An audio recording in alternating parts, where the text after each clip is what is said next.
Care amiche e cari amici, cari spettatori della Tenda TV, buon pomeriggio e benvenuti alla diretta della celebrazione di ordinazione episcopale del vescovo eletto Monsignor Riccardo Battocchio. In questa occasione farà anche il suo ingresso nella diocesi di Vittorio Veneto.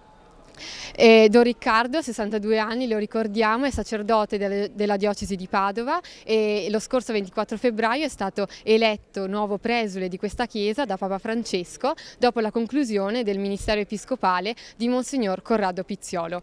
In questo momento ci troviamo davanti alla cattedrale dove alle 16 inizierà la messa presieduta dal Patriarca di Venezia, Monsignor Francesco Moraglia, insieme al Cardinale Beniamino Stella e al Vescovo di Padova, Monsignor Claudio Cipolla.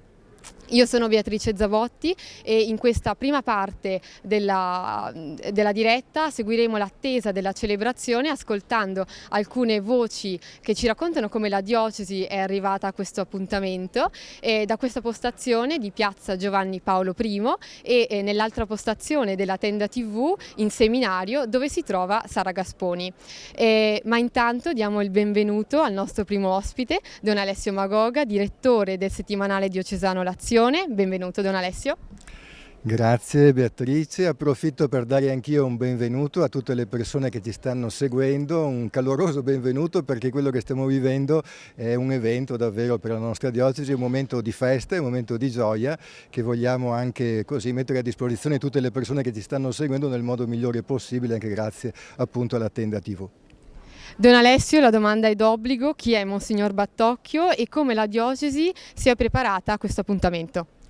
Allora, chi è Monsignor Battocchio? È una domanda alla quale ci vorrebbe un po' di tempo per rispondere perché è una figura, come potremmo dire, poliedrica, nel senso che nel suo percorso, dicevi già a 62 anni, nel suo percorso si è occupato di tante cose, di tanti aspetti, di tanti elementi. Forse uno dei tratti che lo contraddistingue è quello dello studio e dell'insegnamento. Ha insegnato per diversi anni in seminario e nella facoltà teologica del Triveneto. Attualmente, recentemente, fino prima di diventare vescovo di Vittorio Veneto, era rettore dell'Almo Collegio Capranica, un seminario prestigioso che si trova appunto nella città di Roma e in questi anni si è occupato prevalentemente, dicevo, di insegnamento, di cultura, anche presidente dell'Associazione Teologica Italiana, una delle realtà più significative nel panorama teologico del nostro paese. Ecco, quindi potremmo dire sono tanti gli aspetti che caratterizzano la sua figura. L'insegnamento, mi permetto di dire ancora una cosa, è certo un tratto che lo contraddistingue, un insegnamento che lui, anche nelle interviste che ci ha rilasciato, ha vissuto in una modalità pastorale, quindi con una prospettiva non puramente accademica, astratta, teorica, ma come qualcosa che ha a che fare con la vita della Chiesa. E come la diocesi è arrivata a questo appuntamento? Quali sono state un po' le fasi verso l'arrivo di Monsignor Battocchio? Diciamo che è stato un periodo intenso per tanti motivi, perché in questo percorso si è aggiunta anche la morte di Papa Francesco, l'elezione di Papa Leone. Tuttavia in questo percorso, come potremmo dire, unico nella storia della Chiesa, la nostra diocesi si è preparata all'appuntamento di oggi, direi innanzitutto con la preghiera, perché la diocesi ha invitato da subito, da quando è stata notificata la nomina di Battocchio come vescovo della nostra diocesi, ha invitato tutte le parrocchie della nostra diocesi a pregare di settimana in settimana per il vescovo eletto. C'è stato anche un momento particolarmente importante e prezioso che è la veglia che si è tenuta venerdì 16 maggio qui in cattedrale sempre, un momento che ha coinvolto la diocesi, c'è stata una buona partecipazione e è stato un tempo di preghiera, di adorazione nel quale è stato chiesto ai partecipanti di scrivere poi un messaggio al futuro vescovo, Monsignor Riccardo Battocchio, che questi messaggi saranno poi consegnati, forse sono già stati dati. Io ho dato una scorsa a questi messaggi, sono molto belli, ce n'erano anche in inglese, quindi significa che qualcuno proveniva anche da altre nazioni, da altri paesi, e si percepiva la grande attesa e il desiderio dell'incontro, della presenza, della partecipazione a quella che è la nostra vita diocesana da parte del vescovo Battocchio, quindi mi hanno fatto una buona impressione. Un'altra cosa, se ho ancora un istante, per quanto riguarda la preparazione, oltre alla preghiera, oltre alla veglia, ci sono stati anche dei momenti di avvicinamento proprio conoscitivi, perché penso al nostro settimanale, ma anche altri mezzi di comunicazione hanno rilasciato qualche approfondimento, delle interviste di Monsignor Battocchio. La nostra rivista, il nostro settimanale, ha anche realizzato una rubrica mensile con alcuni aspetti significativi in preparazione appunto alla celebrazione di oggi. Abbiamo ripercorso i vescovi della diocesi di Vittorio Veneto da fine Ottocento appunto fino a Monsignor Pizziolo, e poi anche abbiamo cercato di ricordare se nella nostra storia ci sono stati altri vescovi originari di Padova. Abbiamo scoperto che ce ne sono 3 del 400-600 e poi Monsignor Magarotto, che è stato anche lui nostro vescovo, e un altro vescovo appunto di Padova, e poi appunto Monsignor Battocchio adesso. Ecco, questi sono un po' degli spunti che ci hanno aiutato in questo tempo di avvicinamento alla giornata di oggi. Grazie Don Alessio per il profilo che ci ha dato di Monsignor Battocchio e di come la diocesi è arrivata all'appuntamento di oggi, domenica 25 maggio. Adesso passiamo la linea al seminario, dove dall'altra postazione della tenda TV si trova Sara con i suoi ospiti. A te Sara. Grazie Beatrice, siamo qua dal seminario dove tra poco partirà la processione che ci condurrà all'inizio della celebrazione e siamo in compagnia di Don Paolo Astolfo, rettore del seminario, cuore del presbiterio e cuore della formazione dei futuri presbiteri. Quindi velocemente, che poi lo lasciamo andarsi a preparare, una domanda, un'emozione, un augurio per questo nuovo vescovo Riccardo e come i seminaristi magari si sono preparati nell'accoglienza del vescovo in vista di questa giornata speciale. Buongiorno a tutti, i seminaristi hanno goduto fin dall'inizio del saluto che il Vescovo Riccardo ha rivolto loro fin dalle prime battute il giorno dell'annuncio, il 24 febbraio. Da rettore di un seminario dell'Almo Collegio Capranica abbiamo sentito che il seminario gli sta a cuore. Il seminario è il cuore di una diocesi, il cuore di un vescovo. Il nostro seminario porta l'aggettivo seminario vescovile, quindi ecco, sicuramente sentiamo già da fin d'ora la sua paternità, che si è dimostrata anche nella familiarità con cui anche in questi giorni si è presentato, è arrivato, sta dentro a questi ambienti, a questa casa, che è casa di formazione per i futuri presbiteri della nostra diocesi, che ci auguriamo anche grazie al Ministero del Vescovo Riccardo possa essere abitata da altri giovani, o che comunque insieme con lui si possano intraprendere delle strade nuove che la formazione dei presbiteri futuri della nostra diocesi ci chiederà di intraprendere nel cammino che la nostra diocesi insieme alle diocesi del Triveneto sicuramente è chiamata a fare, e penso che già come in precedenza con il Vescovo Corrado, anche con il Vescovo Riccardo sicuramente cammineremo insieme e volentieri. Grazie Don Paolo, vediamo che i preparativi intanto sono in corso, quindi ti lasciamo andare a preparare il tutto. Buona celebrazione. Grazie. Intanto siamo in compagnia di Federico Citron, giornalista dell'Azione, al quale vogliamo rivolgere una domanda un po' particolare sulle diocesi. Ci ha detto Don Paolo Astolfo di questo legame anche tra le diocesi del Triveneto. Allora una domanda, Monsignor Riccardo Battocchio è della diocesi di Padova. Qualche parola sul legame tra la diocesi di Padova e quella di Vittorio Veneto? Sì, Monsignor Battocchio è il quinto vescovo originario del territorio della diocesi di Padova che diventa vescovo di Vittorio Veneto. Questo da quando abbiamo notizie certe sulle origini appunto dei vescovi di Ceneda prima e di Vittorio Veneto poi. Penultimo è stato il vescovo Alfredo Magarotto, che era originario di Pernumia e che ci è stato tanto caro. È stato vicario generale a Padova, poi è stato vescovo a Chioggia e poi vescovo nostro di Vittorio Veneto, e nel primo messaggio che il vescovo Battocchio ha indirizzato alla nostra diocesi ha voluto ricordarlo esplicitamente. E ricordo anche che il vescovo Magarotto riposa nella chiesetta di San Martino del Castello Vescovile, quindi Monsignor Battocchio lo avrà anche vicino a sé fisicamente. Ecco, per il nostro settimanale Francesca Girardi, che è archivista diocesana, ha fatto 2 o 3 numeri fa una ricerca storica da cui appunto abbiamo saputo che i vescovi originari di Padova erano 5, e particolarmente interessante, oltre alla figura di Monsignor Magarotto, è il primo che è Nicolò Trevisan e che è noto in diocesi, soprattutto agli storici, perché è l'autore della prima visita pastorale di cui abbiamo notizia e da cui gli storici ricavano molte informazioni. Poi c'è un altro aspetto, e cioè la nostra diocesi di Vittorio Veneto e la diocesi di Padova hanno una contiguità territoriale, perché in alcuni comuni della nostra diocesi, Vidor, Farra e Miane, confinano con Valdobbiadene, che è già diocesi di Padova. Ultimo spunto di legame, noi abbiamo un parroco che è padre Francesco Rigobello, che è religioso servo di Maria, che è parroco di Follina e è stato maestro di pianoforte di Monsignor Batocchio prima di entrare in seminario. E nella prima intervista rilasciata Monsignor Batocchio ha voluto esplicitamente ricordarlo. Grazie. Grazie a Federico. Se la regia mi dà l'ok, lanciamo un servizio su il castello proprio, sede vescovile. La diocesi di Vittorio Veneto infatti ha la particolarità di avere una sede vescovile molto prestigiosa e lasciamo che a parlarcene sia Don Mirko Miotto, incaricato dell'ufficio arte sacra della diocesi di Vittorio Veneto.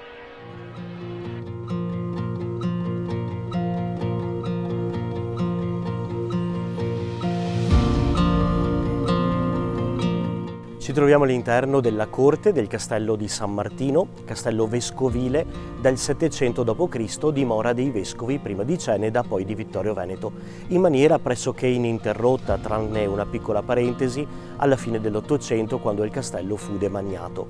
All'interno di questo luogo c'è l'appartamento del vescovo, che ora sarà l'appartamento del nuovo vescovo Riccardo, e poi c'è la casa di spiritualità e cultura che ospita gruppi organizzati, autonomi, proprio per un momento di riflessione, per un momento di esercizi spirituali, ma anche per eventi culturali.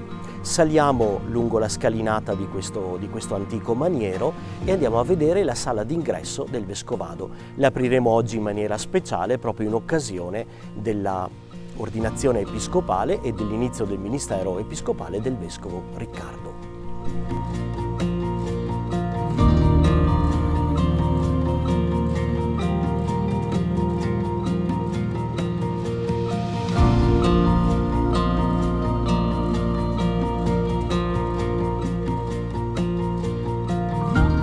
Eccoci all'interno della sala d'ingresso dell'appartamento del Vescovo, all'interno di questo castello vescovile, e questa sala d'ingresso è stata restaurata in questo periodo ed è stata ripristinata la quadreria con la cronotassi dei vescovi del Novecento.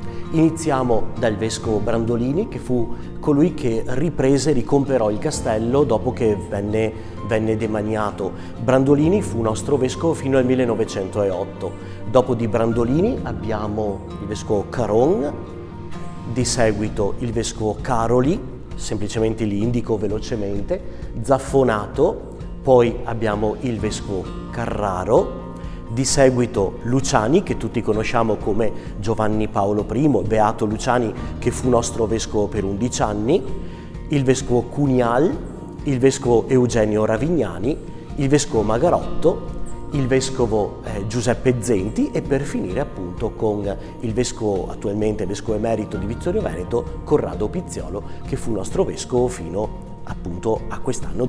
La quadreria è interessante perché vede la mano di 3 pittori diversi. Iniziamo con i primi quadri più antichi, la mano è di Vittorio Casagrande, per continuare poi con il figlio Elio Casagrande e concludere con gli ultimi 2 con Anna Maria Trevisan. Ci sembra interessante aver sistemato questi quadri, anche gli ultimi, proprio perché diventano una testimonianza storica di pastori che hanno lavorato e hanno dedicato parte della loro vita al nostro territorio diocesano, alla nostra Chiesa diocesana. E non li abbiamo messi questi vescovi, questi ritratti di vescovi, con l'idea di creare un museo. Fare un museo vorrebbe dire solamente ricordare il passato, ma li abbiamo messi come un ricordo che ricorda un'opera all'interno ancora del nostro tempo. Quindi diventano una memoria viva, un ricordo che continua a dire qualcosa alla nostra Chiesa e a testimoniare la loro opera attraverso ciò che essi hanno fatto, ciò che essi hanno costituito, ma soprattutto attraverso il loro zelo pastorale. Questa appunto è la sala d'ingresso, come dicevo prima, che poi permette di accedere alla residenza vera e propria del vescovo, con lo studio, la camera da letto e i servizi ovviamente. Su questo balcone ci si può affacciare, il vescovo Riccardo adesso si potrà affacciare per vedere il territorio della diocesi, che spazia avendo di fronte il santuario della Madonna della Salute, a nord Sant'Augusta e a sud ovviamente la chiesa cattedrale. Per cui questo è un luogo straordinario in cui si può godere del panorama della nostra terra vittoriese, ma in modo particolare, ecco, per un vescovo è segno del suo territorio, del suo popolo, e da qui può impartire la benedizione alla sua chiesa locale.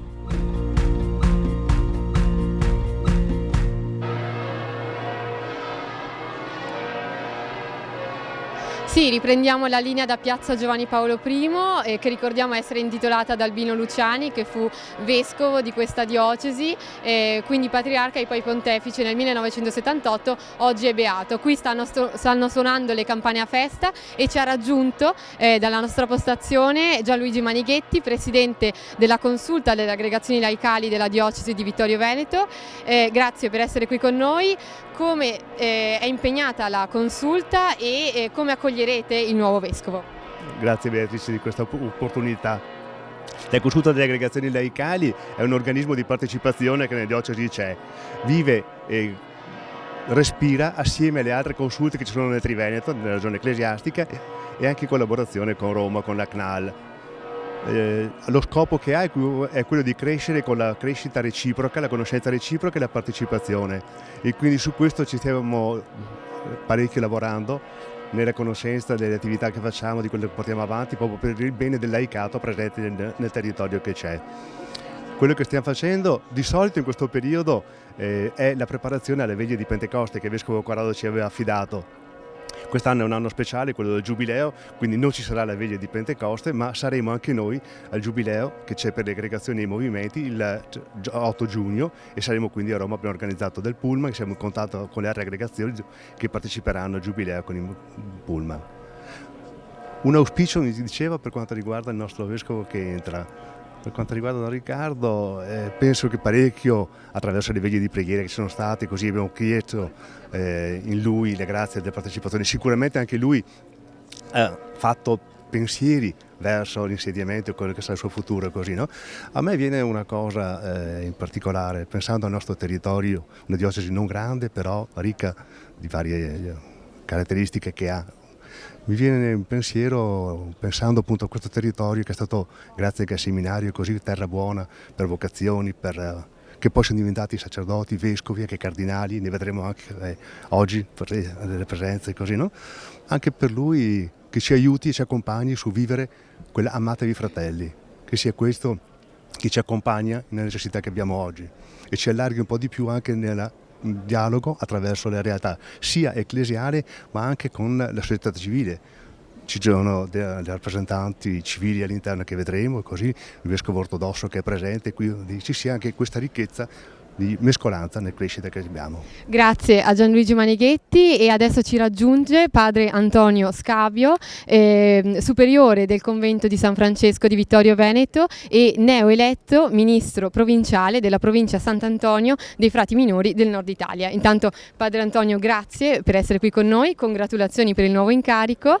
Lei rappresenta qui i frati di Vittorio Veneto. Come la vostra comunità si è preparata a questo appuntamento e qual è l'augurio che fate a Monsignor Battocchio? Certamente l'attesa è carica di gioia, di aspettative, tenendo conto che per noi frati in generale abbiamo sempre avuto un legame forte con i vescovi di turno, considerando che la nostra presenza qui risale ai primi del 1600, quindi il legame con la città, con la diocesi e con il vescovo è sempre stato molto forte. Personalmente anche con gli ultimi vescovi recenti, Magarotto, Zenti, Corrado, ecco, sono stati legami per la mia presenza qui, molto belli, molto fraterni, direi anche di amicizia.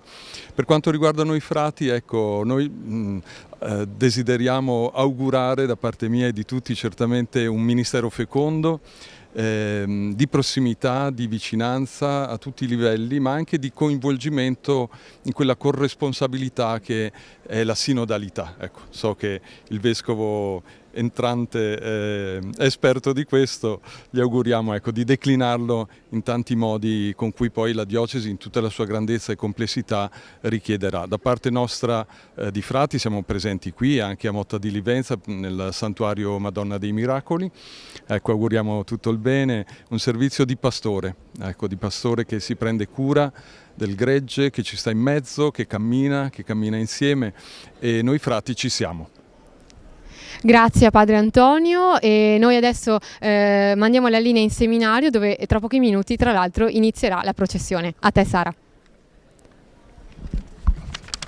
Grazie Beatrice. Alle nostre spalle in realtà vedete che è già arrivato il Vescovo Riccardo, che si sta preparando per un incontro col capitolo dei canonici della cattedrale, col Patriarca di Venezia, Monsignor Moraglia, che celebrerà appunto l'ordinazione. Siamo in compagnia di Enrico Iopo, Presidente dell'Azione Cattolica Diocesana, al quale chiediamo solamente una cosa. Un legame, qual è il legame tra l'Azione Cattolica e i Vescovi? In particolare, cosa ci auguriamo anche per appunto il Vescovo Riccardo, che vediamo mentre alle nostre spalle? L'Azione Cattolica ha per sua natura e per sua finalità un legame stretto con i Vescovi. È un'associazione di laici dedicati alla Chiesa diocesana, questo recita lo Statuto, quindi non può che esserci un legame strettissimo che dura in questa diocesi da 130 anni. Cosa ci aspettiamo dal Vescovo Riccardo? Non tiriamo per la giacchetta, nel suo discernimento saprà bene quello che deve fare, tuttavia sicuramente gli starà a cuore, perché ne è stato protagonista del cammino sinodale italiano e che continuerà, ci si augura, in questa nostra Chiesa come popolo di Dio, laici e sacerdoti insieme, e con un cammino attento nei confronti della corresponsabilità laicale per la missione, corresponsabilità anche in questo caso laici e sacerdoti. Questo è un po' quello che è l'associazione che si prefigge di formare laici per la missione della Chiesa, auspica, ecco. Grazie Enrico. E allora, tra i laici che formano la Chiesa abbiamo con noi alcuni giovani della pastorale, in rappresentanza della pastorale giovanile. Quindi grazie Enrico, ci rivediamo dopo e comunque in giro. Chiedo ai giovani di unirsi a me. Adesso una domanda proprio bruciapelo, mentre attendiamo a momenti l'arrivo della processione. Venite. Allora, chiedo brevemente, cosa vi augurate come giovani? Qual è stato brevemente il percorso fatto in attesa del Vescovo e cosa ci auguriamo per il nuovo Vescovo? Chi vuole? Ok, io sono un giovane della cattedrale qua di Ceneda, quindi per noi il Vescovo è una figura anche che vediamo spesso tutti i giorni, e quindi mi auguro veramente che sia una presenza anche concreta per noi giovani, che possa accompagnarci in questo percorso che è iniziato a Corrado e che ci ha lasciato dopo veramente un gran bel percorso, e che possa portarci appunto nei prossimi anni. Grazie Emanuele. Elena, se vuoi dire due parole tu? Sì, c'è stata sicuramente tanta curiosità da parte anche di noi giovani fin da subito, da quando è stato annunciato questo nome, e adesso sicuramente non vediamo l'ora di accoglierlo, di iniziare anche noi giovani a lavorare con lui e con la sua guida per tutte le attività che riguardano per esempio la pastorale giovanile e l'Azione Cattolica, e quindi siamo felicissimi, non vediamo l'ora di assistere anche a questa celebrazione. Grazie Gemma. Mauro, avete due parole per noi? Sì, sia io che Mauro condividiamo le parole di Elena e ci auguriamo vivamente che il Vescovo ci possa guidare con delle parole di pace in questo cammino che ci aspetta, e soprattutto per l'anno giubilare di speranza. Grazie. Mauro? Ti accordi? Come rappresentante dell'equipe del movimento studentesco mi sento di dire che ci aspettiamo la presenza del Vescovo nelle nostre attività per sentirci parte della comunità. Grazie mille. E a questo punto c'è qualcun altro che voleva parlare? Prego. Venite, facciamo la parola anche a qualcun altro in rappresentanza del settore dei giovani, al movimento di tutti i giovani. Chiediamo quindi a degli scout se hanno una parola per noi sull'arrivo del nuovo Vescovo. Prego, venite pure. Beh sì, noi ci auguriamo, a noi ci piace la metafora della strada, ci auguriamo che cammini insieme a noi e che ascolti i nostri passi, ecco, mettiamolo così, su un po' come i pellegrini di speranza che c'è l'anno del Giubileo. Grazie. Sì, e come comunità speriamo che ci sia da guida come comunità sinodale e che voglia fare, sicuramente vorrà fare questo pezzo di strada di cammino insieme a noi. E auguriamo anche buona strada al Vescovo, ma anche a noi come comunità diocesana. Grazie mille, grazie per queste belle parole. Rilancio la linea alla cattedrale dove abbiamo Beatrice con un altro ospite e noi ci rivediamo tra poco in attesa della processione. La linea da Piazza Giovanni Paolo I, ormai la cattedrale è piena in ogni sua parte e qui con noi c'è Mirella Bagliana, sindaca di Vittorio Veneto. Grazie per essere qui con noi. Oggi è una giornata di grandissima festa per Vittorio Veneto. Con che sentimenti la città accoglie Monsignor Riccardo e che cosa lei gli dirà quando lo incontrerà? Sì, innanzitutto veramente la città è in festa, una festa piena di entusiasmo e voglio anche rivolgere a nome di tutti i cittadini di Vittorio Veneto in qualità di sindaco, ma anche interpretando il sentimento dei cittadini dell'intera diocesi e dei colleghi sindaci, un caloroso benvenuto al nostro nuovo vescovo Riccardo e lo accogliamo con tanto entusiasmo e tanta fiducia. E fin da subito esprimerò la massima collaborazione da parte delle istituzioni affinché si possa trovare delle risposte ai sempre maggiori bisogni di risposte appunto in ambito soprattutto sociale. Quindi sicuramente la nostra sarà una massima collaborazione per intraprendere con lui il percorso alla guida di questa diocesi.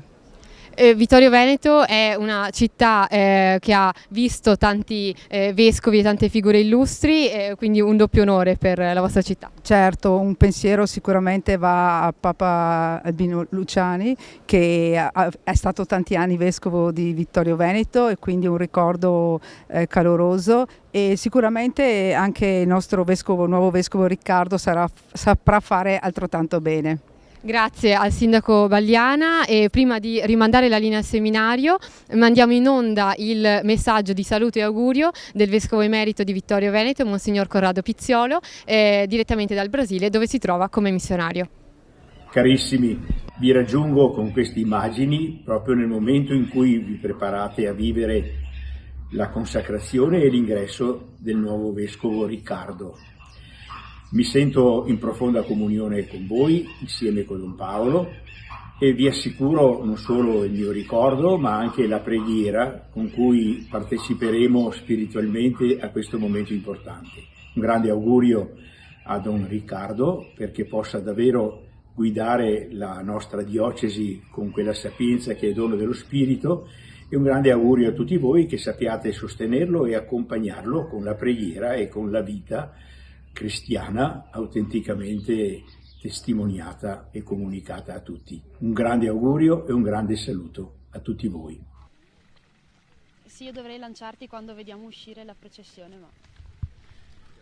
Eccoci tornati dal seminario, siamo di nuovo in compagnia di Federico Citron, al quale prima abbiamo chiesto due parole sul legame tra Vittorio Veneto e la diocesi di Padova, di cui Monsignor Corrado e Monsignor Riccardo è originario, ma dopo le parole del vescovo emerito Corrado vogliamo chiedere anche un appunto sul legame tra il vescovo Riccardo e Roma, nella quale presta servizio. Sì, ha trascorso gli ultimi anni, se non ricordo male, dal 2019 ad oggi, a Roma, è rettore del collegio Capranica e ecco, c'è un legame particolare di Monsignor Riccardo soprattutto con Papa Francesco, perché è stato nominato vescovo da Papa Francesco, ma è stato nominato vescovo da Papa Francesco mentre era prefetto del Dicastero dei Vescovi Monsignor Prevost, poi diventato Papa Leone, quindi c'è una continuità.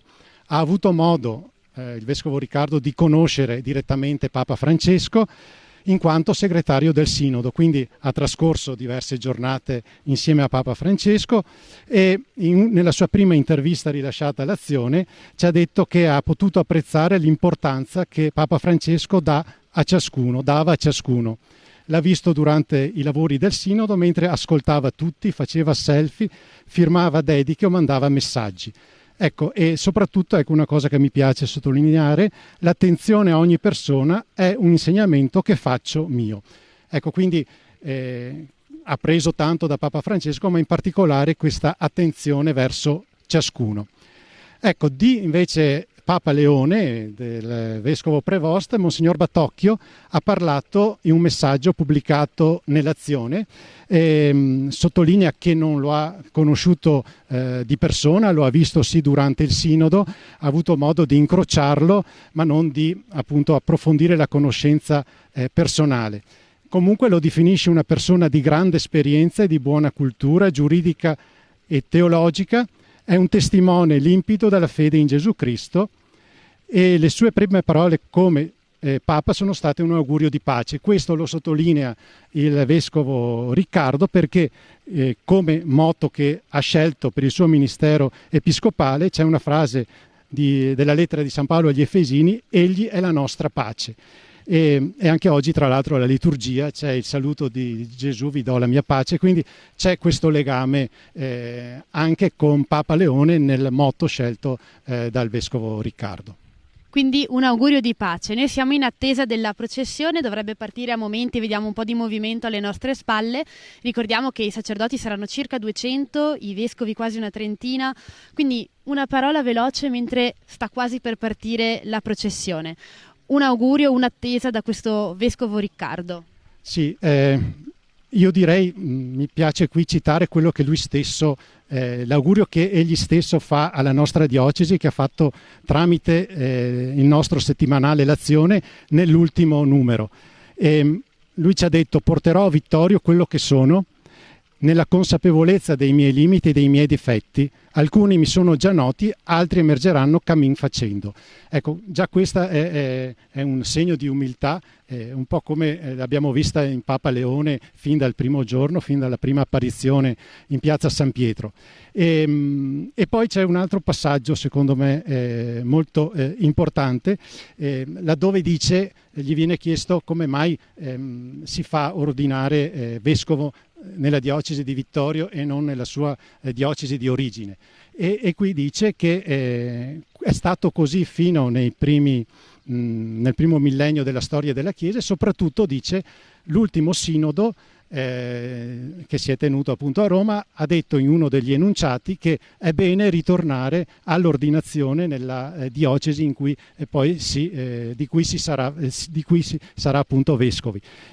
Questo per sottolineare e rafforzare il legame tra il nuovo vescovo e la sua diocesi. E poi lui ci fa un invito che io riprendo, perché ci invita alla pazienza e ai tempi lunghi, perché dice: sono in atto dei cambiamenti che chiedono tempi lunghi. E dopo dice: ciò non vuol dire che non si debba cambiare, ma che alle emergenze non si può rispondere solo correndo. Quindi questo è un messaggio molto importante, e poi conclude: chiedo anche di non avere paura dei cambiamenti. Quindi mi chiedevi l'augurio è di metterci noi al suo passo, il suo passo che ci dice sarà segnato anche dalla pazienza, perché le cose stanno cambiando velocemente e profondamente e nessuno ha la bacchetta magica per cambiare il mondo, e quindi lavoriamo assieme con pazienza, ma guardando sempre oltre, guardando avanti. Grazie Federico, quindi ecco, oggi abbiamo una bella partecipazione anche da Roma, anche da Padova. È bello questo anche intrecciare i legami tra le diocesi nel segno del Vescovo Riccardo, ma comunque in un cammino di pace e di speranza come quello che l'anno giubilare ci invita a percorrere. Alle nostre spalle vediamo che sta per partire la processione, quindi se mi danno l'ok dalla regia io lascerei la parola a Beatrice, che avrà un ospite che ci spiegherà quali sono i passaggi che vivremo nella celebrazione, ma anche cosa significa questa processione, qual è il significato dei vari gesti che vedremo durante l'ordinazione del Vescovo Riccardo. Sì, siamo di nuovo in piazza Giovanni Paolo I e ricordiamo che tra pochissimi minuti trasmetteremo in diretta la cerimonia di ordinazione episcopale, ingresso nella diocesi di Vittorio Veneto di Monsignor Riccardo Battocchio. Siamo di nuovo in compagnia del direttore dell'Azione Don Alessio Magoga. Don Alessio, sarà una intensa celebrazione che partirà con la processione dal seminario e poi una messa con tanti significati, tanti gesti profondi e di antica tradizione. Quali sono i più significativi e come dobbiamo interpretarli? Allora, innanzitutto ricordiamo che si tratta proprio di una messa, quindi ci sono i due momenti fondamentali, la liturgia della parola e la liturgia eucaristica, però è una messa di ordinazione episcopale, pertanto all'interno ci sono quei segni caratteristici dell'ordinazione episcopale. Richiamerei il primo, che è la lettura della bolla di nomina di Monsignor Riccardo Battocchio a vescovo della nostra diocesi, bolla che è firmata da Papa Francesco, e anche questa bolla non è un documento puramente così burocratico, perché individua delle caratteristiche di Monsignor Battocchio. In particolare, prima accennavo alla sua partecipazione al Sinodo dei Vescovi sulla sinodalità, questo riferimento si trova anche nella bolla, come a dire che Monsignor Battocchio si è dato da fare e ha approfondito questa dimensione. Sinodalità vuol dire semplicemente il fatto del camminare insieme, una Chiesa che cammina insieme, quindi l'auspicio di Papa Francesco va anche in questa direzione, cioè che sia un vescovo che aiuta la nostra diocesi a camminare insieme. Già questo mi pare un aspetto molto bello, molto interessante. Altri elementi della ordinazione episcopale saranno a un certo punto gli impegni che verranno chiesti al nuovo vescovo. Sono 9 impegni, 9 domande alle quali il vescovo dovrà rispondere ovviamente con la parola sì, e poi l'intercessione dei santi. Anche questo è un gesto molto bello, perché si invocano i santi sul futuro vescovo affinché lo accompagnino nella loro storia, nel suo ministero, nella sua attività come vescovo appunto della nostra diocesi, e lui si sdraierà davanti all'altare. È un gesto molto interessante, che dice la profonda umiltà che deve caratterizzare il nuovo vescovo, che deve mettersi dunque in ascolto innanzitutto della parola di Dio. Quindi questo segno, lo stendersi per terra invocando l'intercessione dei santi. Poi ci sarà l'imposizione delle mani, la preghiera di consacrazione che sarà pronunciata dal patriarca che presiede e poi anche dagli altri vescovi, e poi ciascun vescovo passerà sul capo di Monsignor Battocchio imponendo le proprie mani. Anche questo è un aspetto molto interessante, perché significa l'invocazione dello Spirito Santo su Monsignor Battocchio, perché possa essere accompagnato appunto da Dio nel suo ministero. Ora si sentono bene le campane, quindi penso che la processione stia per partire. Mi permetto magari di richiamare qualche altro piccolo segno. Al nuovo vescovo saranno consegnati l'anello, la mitria e il pastorale, 3 segni caratteristici del ministero episcopale, e poi si siederà sulla cattedra della nostra diocesi. In quel momento diventerà a tutti gli effetti il nuovo vescovo della nostra diocesi.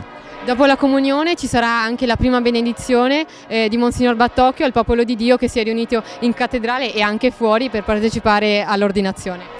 Certo, il nuovo vescovo è una presenza già, come potremmo dire, positiva. Già la sua presenza è un segno di benedizione di Dio nei nostri confronti, ma espliciterà questo attraverso il segno della benedizione nell'assemblea cristiana che è convocata oggi. Ringraziamo Don Alessio Magoga ancora per essere stato qui con noi. Le campane suonano a festa, è davvero in procinto di iniziare la messa di ordinazione episcopale di Monsignor Riccardo Battocchio. Vediamo le immagini e dal seminario sta per partire la lunga processione che accompagnerà diaconi, sacerdoti, vescovi e il cardinale Stella, il patriarca Moraglia e appunto Monsignor Battocchio alla porta della cattedrale, dopo la quale inizierà con il canto definitivamente la messa. Don Alessio, possiamo commentare le immagini, che cosa succederà durante la processione, quanto durerà e che emozioni potremo percepire durante la processione? Allora, la processione segna l'inizio, come abbiamo detto, della celebrazione. È una processione piuttosto consistente, cospicua, perché ci saranno diversi sacerdoti che appunto partecipano alla processione stessa.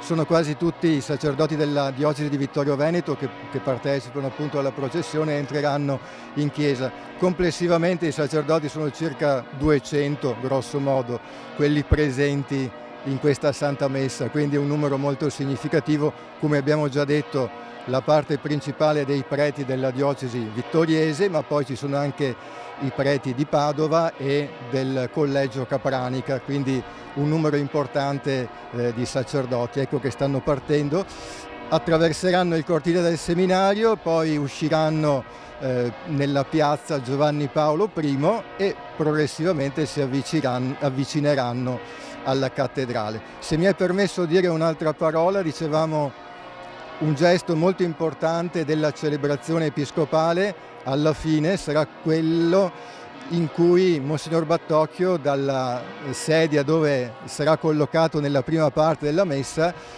salirà e prenderà possesso della cattedra della Chiesa Cattedrale. Chiesa Cattedrale che prende questo nome proprio perché c'è questa cattedra che è la sedia che manifesta, esprime l'autorevolezza del vescovo all'interno della sua diocesi, quindi è, come potremmo dire, qualcosa di molto prezioso e importante, e questo gesto ribadisce l'autorità e il prestigio anche del vescovo. Sì, allora adesso ormai hanno concluso il percorso nel cortile del seminario vescovile e stanno arrivando in piazza Giovanni Paolo I, ormai le persone si sono rivolte per guardare, ammirare insomma questo primissimo momento della cerimonia di oggi. Don Alessio, sono arrivati in tantissimi, la cattedrale si è riempita subito, anche il Sagrato e piazza Giovanni Paolo I, tra l'altro con un ulteriore significato perché è intitolata da Albino Luciani, che fu vescovo di questa diocesi, indimenticato vescovo di questa diocesi, ora beato, quindi c'è un'emozione doppia per questa piazza. Sì.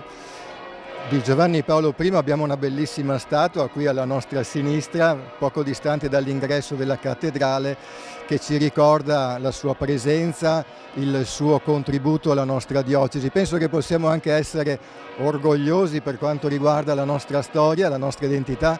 È vero che la diocesi di Vittorio Veneto non è molto grande, una diocesi media, diceva il vescovo Pizziolo, ma al tempo stesso anche una storia significativa, importante per le figure che hanno appunto lasciato un segno. Sicuramente Albino Luciani, ora beato, è una di queste. La piazza e la statua ci aiutano a ricordarlo e Monsignor Battocchio si porrà all'interno di questa scia. In una delle interviste che ha rilasciato diceva di sentirsi piuttosto sereno perché dice: mi colloco all'interno del solco dei vescovi che mi hanno preceduto. Faceva riferimento a Monsignor Pizziolo ma anche ai vescovi precedenti, vale a dire appunto anche Albino Luciani. Credo ci possano essere anche delle affinità tra i due perché sicuramente il tratto umano molto fine e sensibile del beato Luciani in qualche modo lo intravediamo anche in Monsignor Battocchio. Da questo punto di vista gli facciamo davvero tanti auguri perché possa avere modo di poterlo vivere con frutto questo tratto umano molto vivo. Grazie a Don Alessio e adesso sì, i sacerdoti si stanno avvicinando, vediamo le immagini, si stanno avvicinando alla porta d'ingresso della cattedrale, attraversando lentamente la piazza. I fedeli sono davvero curiosi di intravedere Monsignor Battocchio che sta, eccolo qui, lo vediamo nelle immagini, emozionato e sorridente e anche lui in attesa di vedere il popolo di Dio che lo attende curioso e con speranza alla cattedra, ecco, di Vittorio Veneto. Sì, dobbiamo dire che la processione è davvero piuttosto lunga perché i primi sacerdoti sono già arrivati alla porta della cattedrale mentre il vescovo è ancora all'interno del seminario, quindi sono davvero numerosi i sacerdoti presenti. Anche questo dice di una partecipazione molto bella, molto numerosa, molto significativa da parte, direi, delle varie realtà che conoscono, che vogliono bene a Monsignor Battocchio. Ringraziamo per averci seguito in questa prima parte della diretta e lasciamo ora la celebrazione.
Nel nome del Padre, del Figlio, dello Spirito Santo.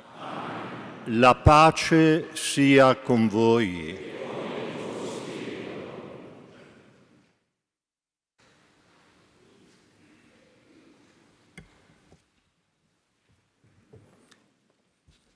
Forse conviene sedersi.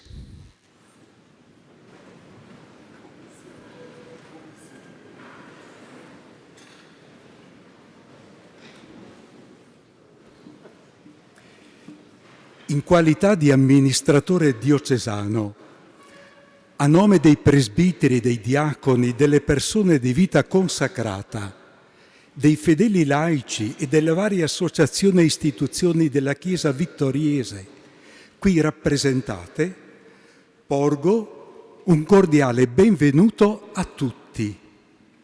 Vorrei raggiungere con il saluto anche chi seguirà la celebrazione nella piazza della cattedrale o in casa propria, attraverso il servizio della tenda TV di Radio Palazzo Carli in collaborazione con l'Azione. Un saluto deferente a Sua Eccellenza Monsignor Francesco Moraglia, Patriarca di Venezia e Ordinante Principale. A lei, cara Eccellenza, al saluto uniamo il cordiale augurio di buon compleanno.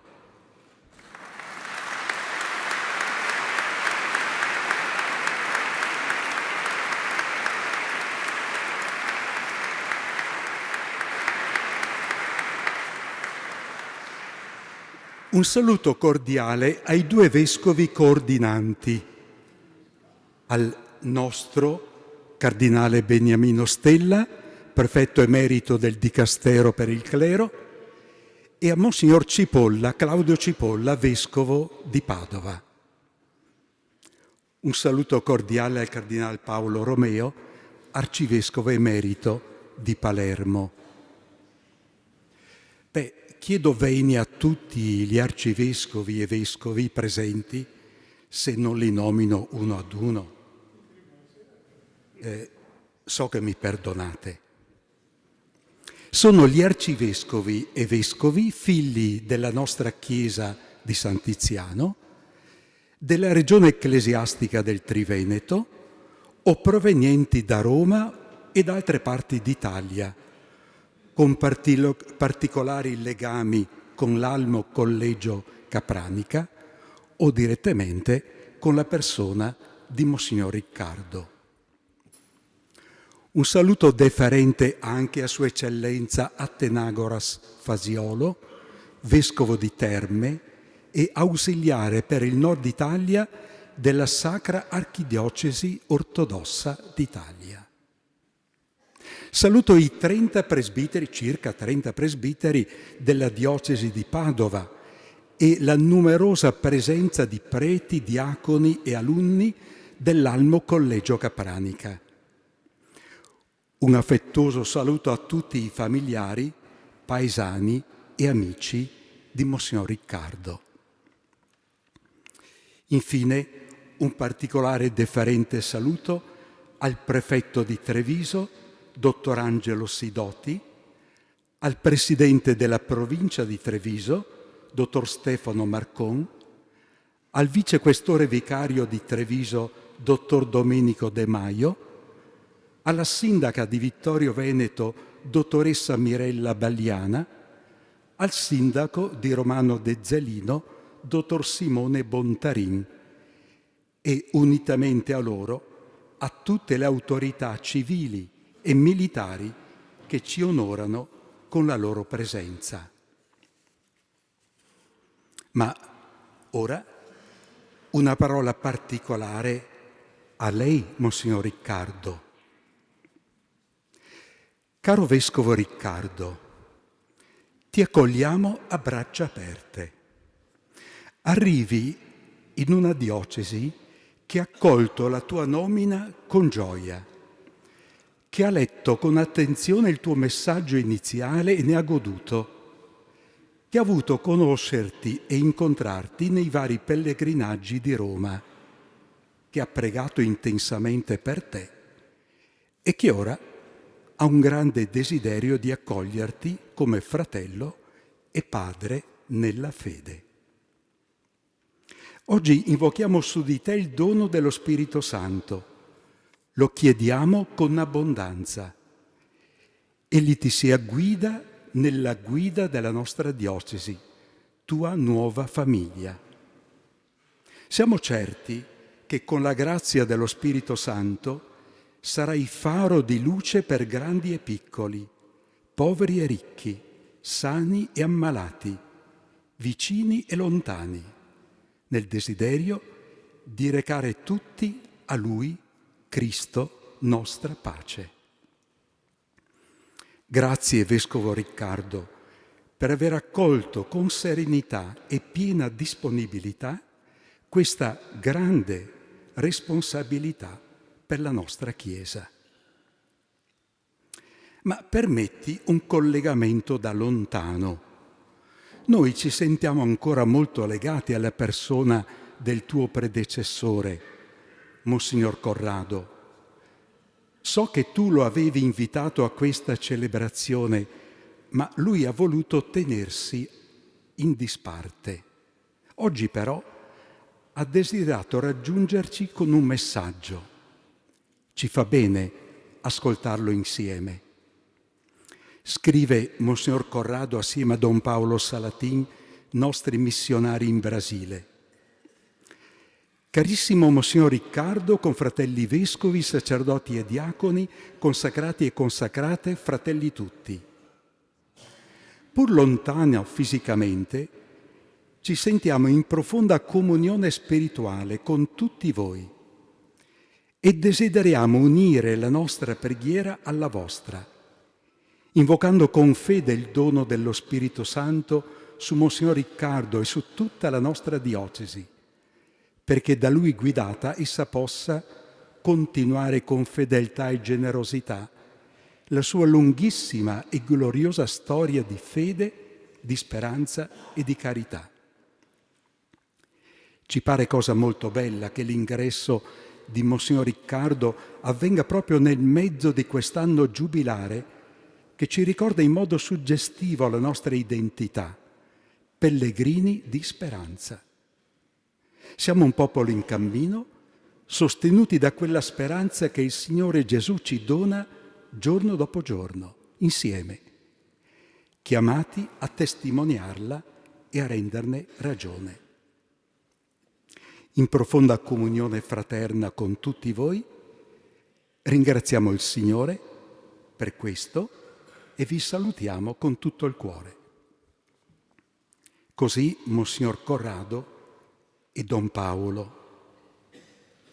E noi eccoci qui a invocare il dono dello Spirito Santo per poter camminare insieme da veri corresponsabili per la missione. E chiudo dandoti un abbraccio a nome di tutti.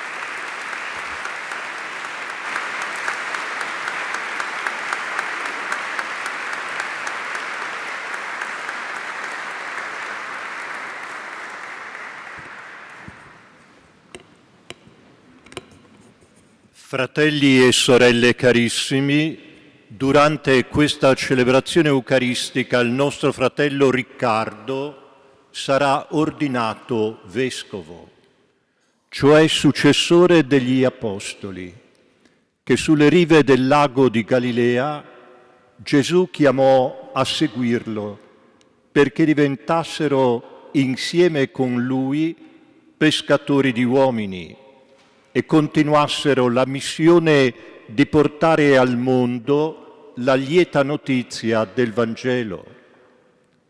Come Maria e gli Apostoli nel cenacolo in attesa della Pentecoste, invochiamo insieme lo Spirito Santo, perché doni all'eletto e a tutti noi la grazia di un cuore nuovo. Disponiamoci a vivere intensamente questa Eucaristia, memoriale della Pasqua di Gesù, fonte della comunione ecclesiale.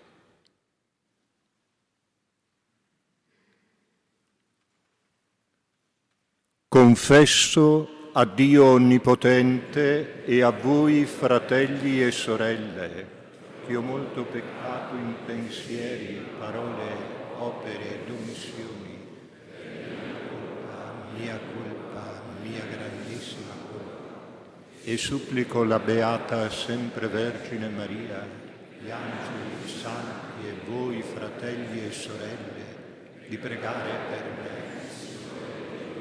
Dio Onnipotente abbia misericordia di noi, perdoni i nostri peccati e ci conduca alla vita eterna.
Gloria in excelsis Deo.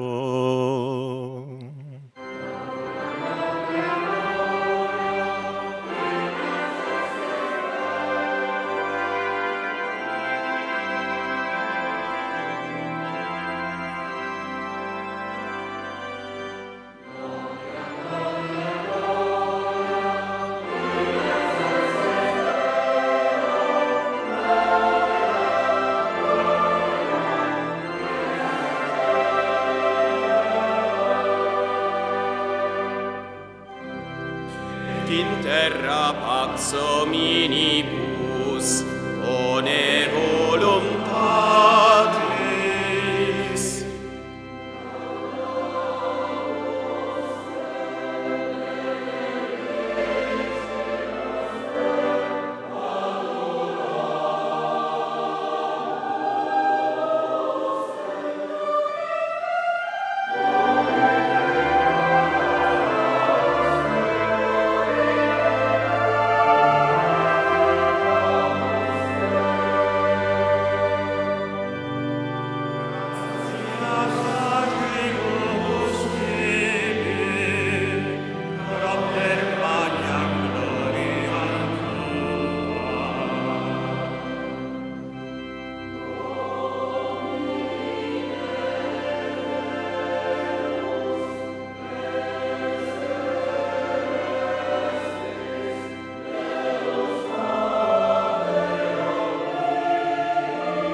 Preghiamo.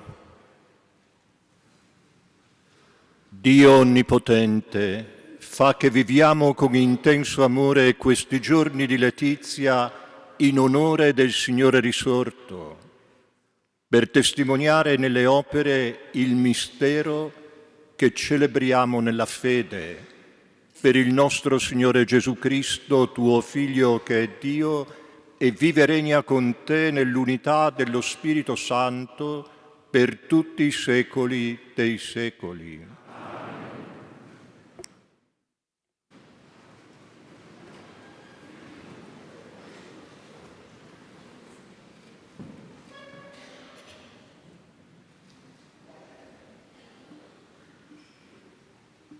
Dagli Atti degli Apostoli. In quei giorni alcuni, venuti dalla Giudea, insegnavano ai fratelli: se non vi fate circoncidere secondo l'usanza di Mosè, non potete essere salvati. Poiché Paolo e Barnaba dissentivano e discutevano animatamente contro costoro, fu stabilito che Paolo e Barnaba e alcuni altri di loro salissero a Gerusalemme dagli apostoli e dagli anziani per tale questione. Agli apostoli e agli anziani, con tutta la Chiesa, parve bene allora di scegliere alcuni di loro e di inviarli ad Antiochia, insieme a Paolo e a Barnaba. Giuda, chiamato Barsabba, e Sila, uomini di grande autorità tra i fratelli. E inviarono tramite loro questo scritto: gli apostoli e gli anziani, vostri fratelli, ai fratelli di Antiochia, di Siria e di Cilicia, che provengono dai pagani, salute. Abbiamo saputo che alcuni di noi, ai quali non avevamo dato nessun incarico, sono venuti a turbarvi con discorsi che hanno sconvolto i vostri animi. Ci è parso bene perciò tutti d'accordo di scegliere alcune persone e inviarle a voi, insieme ai nostri carissimi Barnaba e Paolo, uomini che hanno rischiato la loro vita per il nome del nostro Signore Gesù Cristo. Abbiamo dunque mandato Giuda e Sila, che vi riferiranno anch'essi a voce queste stesse cose.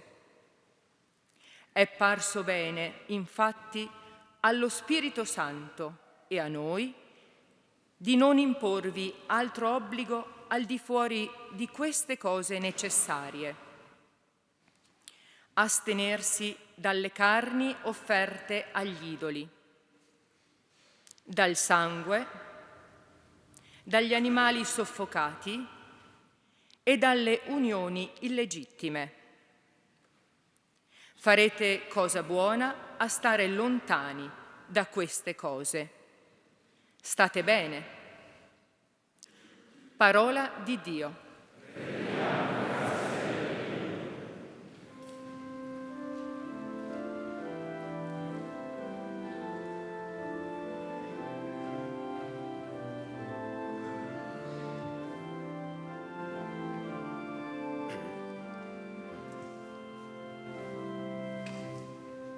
Ti lodino i popoli, o Dio,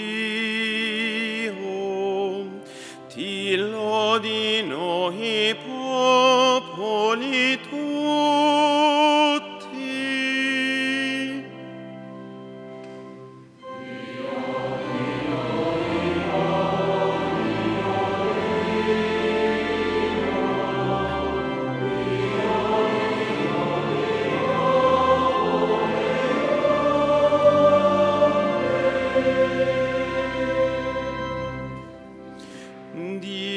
Abbia pietà di noi e ci benedica, su di noi faccia splendere il suo volto, perché si conosca sulla terra la tua via, la tua salvezza fra tutte le genti.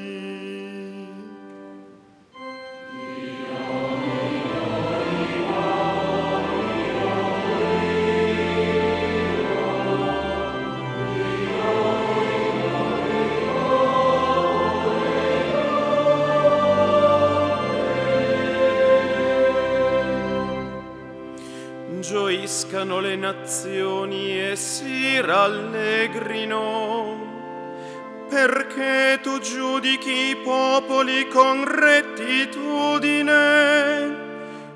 governi le nazioni sulla terra.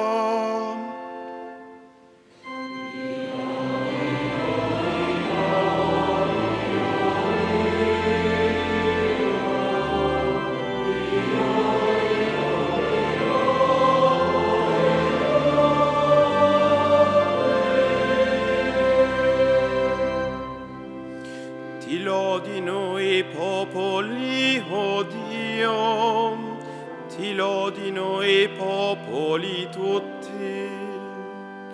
Ci benedica Dio e lo temano tutti i confini della terra.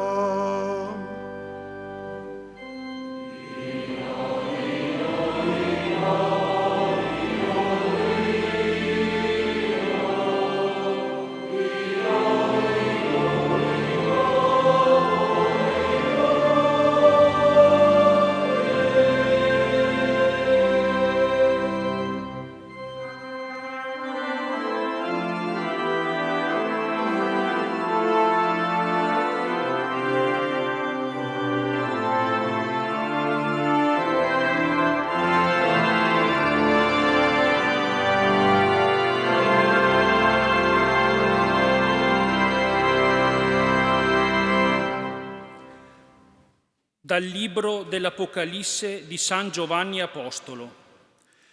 L'angelo mi trasportò in spirito su di un monte grande e alto e mi mostrò la città santa, Gerusalemme, che scende dal cielo, da Dio, risplendente della gloria di Dio.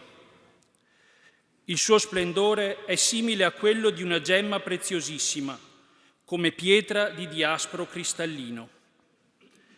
È cinta da grandi e alte mura con 12 porte. Sopra queste porte stanno 12 angeli e nomi scritti, i nomi delle 12 tribù dei figli di Israele. A oriente 3 porte, a settentrione 3 porte, a mezzogiorno 3 porte e a occidente 3 porte. Le mura della città poggiano su 12 basamenti, sopra i quali sono i 12 nomi dei 12 apostoli dell'Agnello. In essa non vidi alcun tempio, il Signore Dio, l'Onnipotente e l'Agnello sono il suo tempio. La città non ha bisogno della luce del sole, né della luce della luna. La gloria di Dio la illumina e la sua lampada è l'Agnello. Parola di Dio.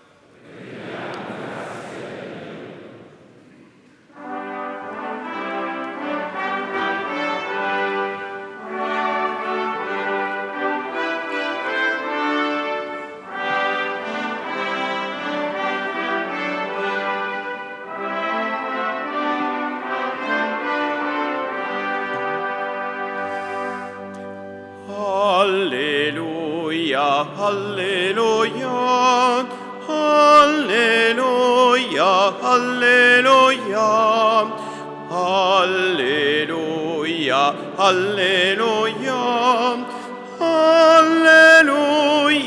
alleluia.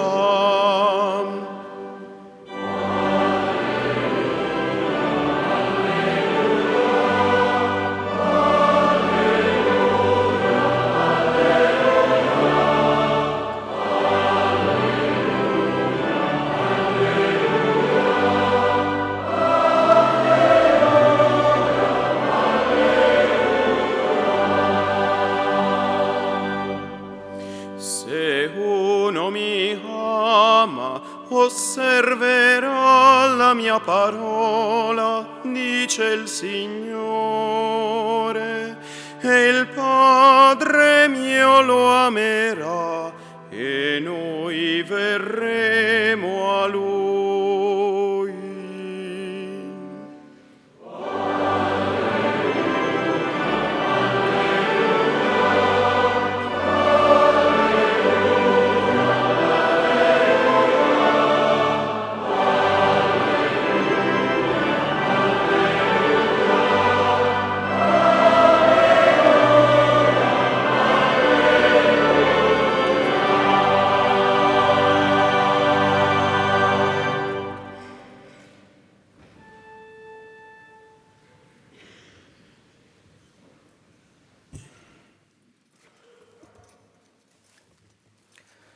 Il Signore sia con voi.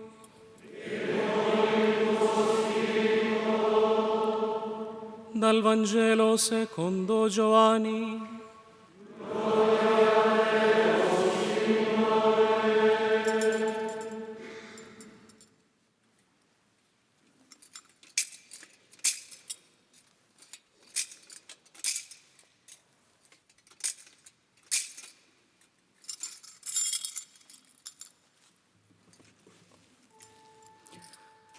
In quel tempo Gesù disse ai suoi discepoli: se uno mi ama, osserverà la mia parola, e il Padre mio l'amerà, e noi verremo a Lui e prenderemo dimora presso di Lui.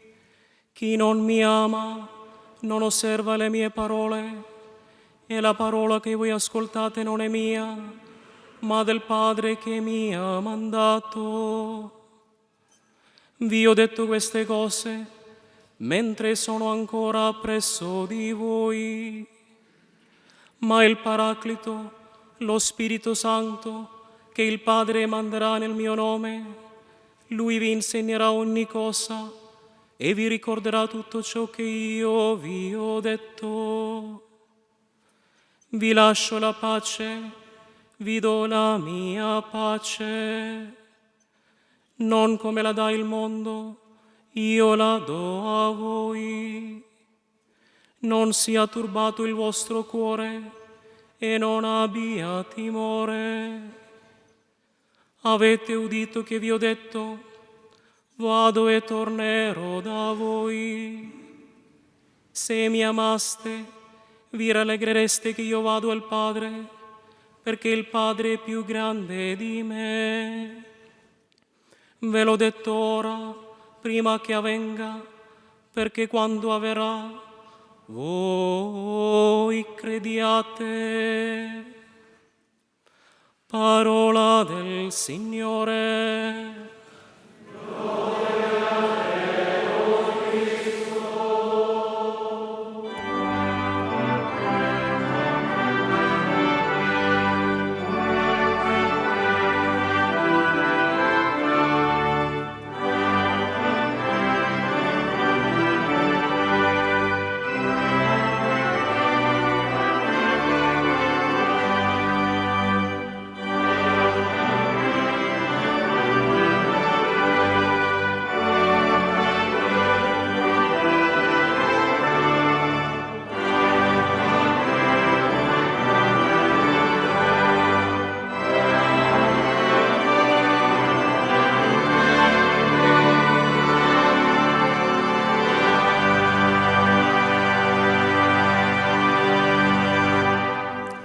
Rimaniamo in piedi. Inizia ora la liturgia dell'ordinazione. Invochiamo il dono dello Spirito Santo sull'eletto con le parole dell'inno Veni Creator.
Reverendissimo Padre, la Santa Chiesa di Vittorio Veneto chiede che sia ordinato vescovo il presbitero Riccardo Battocchio.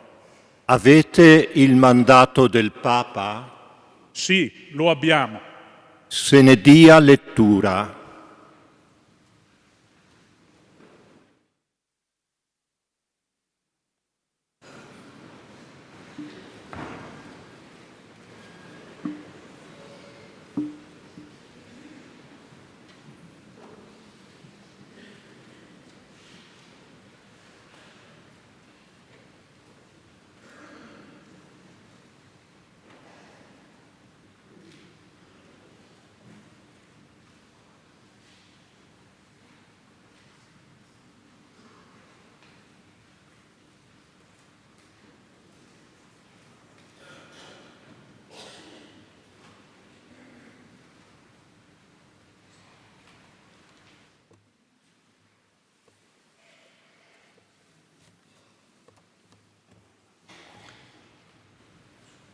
Francesco, vescovo, servo dei servi di Dio, al diletto figlio Riccardo Battocchio, del clero della diocesi di Padova, finora rettore dell'Almo Collegio Capranica a Roma, vescovo eletto di Vittorio Veneto, salute e benedizione.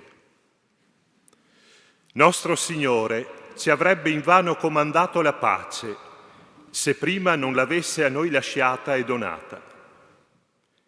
Essa infatti, quale unica liberazione dai tumulti di questo mondo, supera ogni comprensione, custodirà i nostri cuori e le nostre menti e deve essere ricercata e seguita con tutto l'animo e con tutte le forze, poiché Egli è la nostra pace. Mossi dal proposito di costruire ogni giorno la pace e nutriti dalla speranza in Dio, con animo paterno abbiamo rivolto il nostro pensiero alla comunità di Vittorio Veneto, che rimasta vacante dopo la rinuncia dell'ultimo suo vescovo, il venerabile fratello Corrado Pizziolo, necessita di un pastore e di una guida per la vita diocesana. Abbiamo dunque pensato a te, diletto figlio, che, esperto in teologia, impegnato nella formazione dei seminaristi e del clero, dedito a un assai fecondo dialogo ecumenico e tra cultura e fede, riteniamo possa prestare un valido servizio nell'esercizio del ministero episcopale. Pertanto, acquisito il parere favorevole del Dicastero per i Vescovi, con la pienezza della nostra autorità apostolica, ti costituiamo con gioia Vescovo di Vittorio Veneto, conferendoti i relativi diritti e imponendoti i doveri connessi a questo ufficio. Potrai ricevere l'ordinazione episcopale fuori Roma, osservando le norme liturgiche, da un vescovo cattolico di tua scelta, avendo prestato la professione di fede e il giuramento di fedeltà a noi e ai nostri successori, secondo i sacri canoni. Disponiamo che tu renda noto questo nostro decreto al clero e al popolo di questa comunità ecclesiale, che con l'intercessione della Beata Vergine Maria Assunta, di San Tiziano Vescovo, del Beato Giovanni Paolo I Papa e di Sant'Agnese Vergine e Martire, esortiamo con tutto il cuore ad accoglierti come Padre e Maestro, degno di ogni rispetto. Riceverai così, diletto figlio, la grazia e insieme il compito di riconoscere, discernere e comporre in unità i doni che lo Spirito Santo effonde sui singoli e sulle comunità, operando all'interno del legame sacramentale con i presbiteri e i diaconi con te corresponsabili del servizio ministeriale nella Chiesa locale. Dato a Roma, presso il Laterano, il 24 febbraio dell'anno del Signore 2025, 12° del nostro pontificato. Papa Francesco.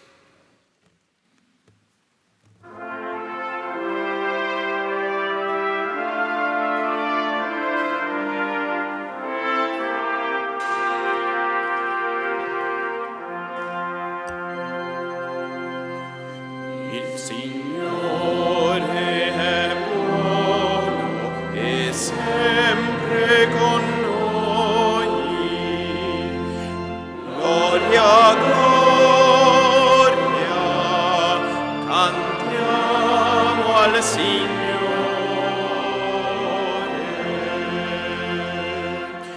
Gloria, gloria, cantiamo al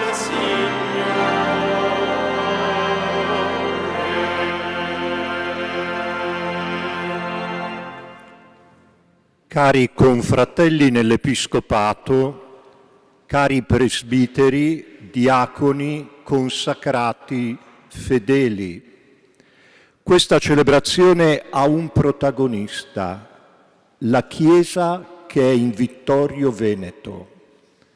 Infatti, vescovo e Chiesa s'appartengono come lo sposo e la sposa.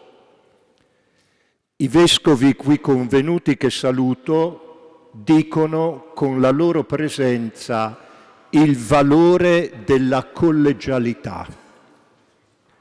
Un ricordo particolare va al vescovo Corrado che, terminato il suo servizio episcopale, ha intrapreso con grande coraggio un'esperienza missionaria in Brasile per sostenere il progetto diocesano che prevede uno scambio reciproco di presbiteri tra le chiese.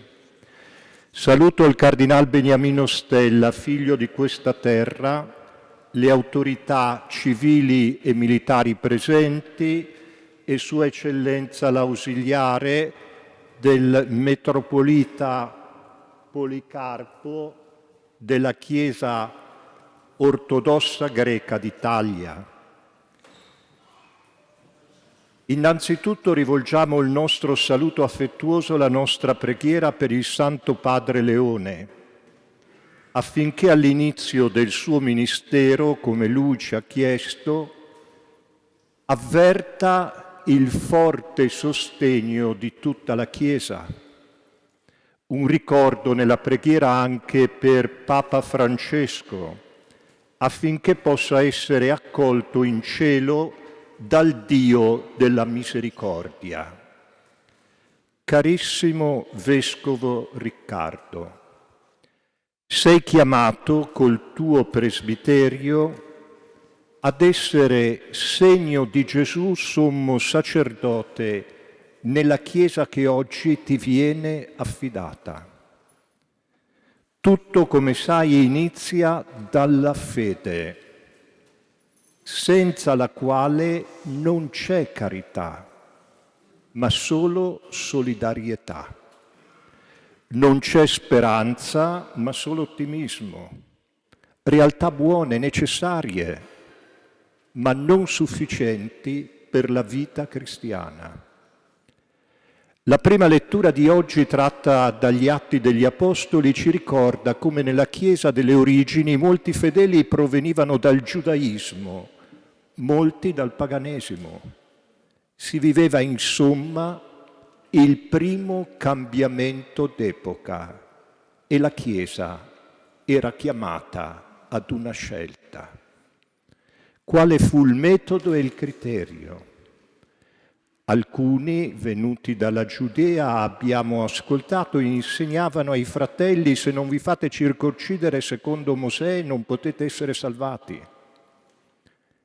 Gli apostoli, gli anziani e tutta la Chiesa giungono a dire questo: è parso bene allo Spirito Santo e a noi di non imporvi altro obbligo al di fuori di queste cose necessarie. La Chiesa ci indica il metodo e il criterio che non viene dal gruppo più intraprendente o più dinamico, è invece tutta la Chiesa che si lascia interpellare dallo Spirito Santo e poi si richiede il coraggio dell'annuncio, accettando, se è il caso, l'incomprensione e anche l'emarginazione. Ogni vescovo con la sua Chiesa è essenzialmente chiamato a dire una cosa: il nome di Dio. È un compito non facile in una società che ha messo Dio da parte o lo considera questione privata, se non addirittura ostacolo ad una moderna emancipazione. Il nome di Dio in sé è indicibile e lo si rende presente solo annunciando Gesù. Chi vede Lui vede il Padre. Nella nostra comune fede in Gesù Cristo svanisce ogni forma di individualismo, poiché nella Chiesa tutto è personale, tutto è comunitario, nulla è individuale. La Chiesa trasmette ciò che ha ricevuto e in essa è strutturalmente contraddittoria una fede fai da te. Nella Chiesa particolare si rende presente l'unica Chiesa, che è l'organismo di Cristo, il suo corpo, e non una organizzazione umana. E quindi Chiesa, comunione, sinodalità, vanno tutte intese nel loro senso teologico-sacramentale e mai ridotte unicamente a realtà culturali, sociali e politiche. Sì, la Chiesa non è opera dell'uomo. La Chiesa è dono che sgorga dal cuore di Cristo trafitto sulla croce e l'acqua e il sangue sono simboli, in senso agostiniano, dello Spirito e dei sacramenti. Gesù sulla croce diventa il nuovo definitivo Tempio. La lettera ai Romani parla di Gesù come strumento di espiazione per mezzo della fede nel suo sangue e manifestazione della sua giustizia per la remissione dei peccati passati mediante la clemenza di Dio, al fine di manifestare la sua giustizia nel tempo presente. Il vero inizio degli Atti degli Apostoli è il giorno di Pentecoste, col compimento della promessa dello Spirito, quando uomini che parlano lingue sconosciute, che si combattono, il Papa ci ha ricordato il valore della pace. Oggi è priorità per tutti e soprattutto per la Chiesa. C'è un linguaggio nuovo. La Chiesa parla al mondo e parla nello spirito di Gesù Cristo. I differenti linguaggi, le diverse etnie e culture si incontrano e comprendono. L'Apostolo Pietro, primo degli Apostoli, si alza, come abbiamo ascoltato, e con coraggio parla a nome di tutta la Chiesa. Nell'annuncio di Pentecoste il riferimento a Gesù è chiaro, esplicito, non sfumato. Una Chiesa reticente nel pronunciare il nome di Gesù e loquace su tutti gli altri temi susciterebbe più che una domanda. A Pentecoste Pietro con le sue parole trasmette ciò che ha ricevuto. Ascoltate, uomini di Israele, Gesù di Nazaret, consegnato a voi secondo il prestabilito disegno e la prescenza di Dio, voi per mano di pagani l'avete crocifisso e l'avete ucciso. Ora Dio lo ha risuscitato. La Chiesa deve essere fedele allo stile di Pentecoste, lo stile che gli appartiene da quel giorno in poi e che ogni vescovo con la sua Chiesa deve far suo anche oggi. Il popolo di Dio, unito al suo vescovo, è mandato al mondo. La lavanda dei piedi è il gesto che qualifica sempre la Chiesa, vescovo e popolo di Dio.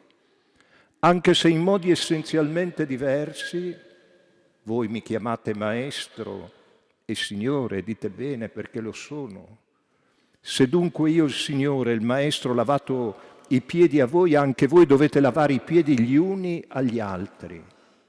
Vi ho dato un esempio, perché anche voi facciate lo stesso.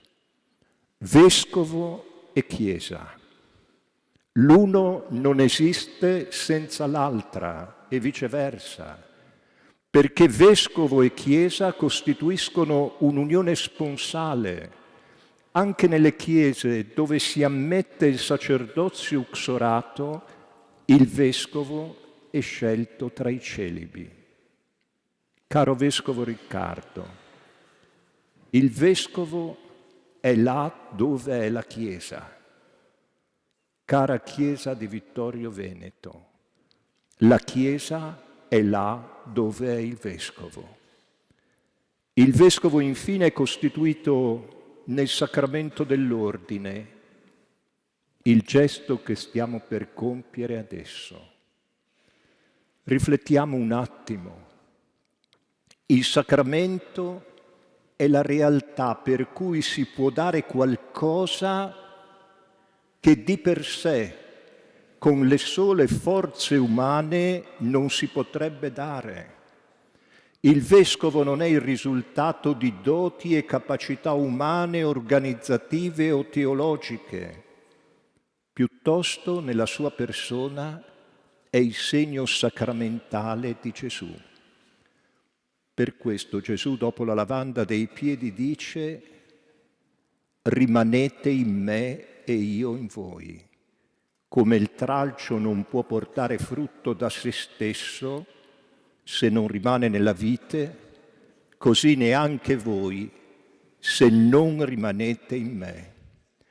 Il sacramento dell'ordine è dono di Cristo, grazie al quale è lo stesso Cristo che serve la Chiesa.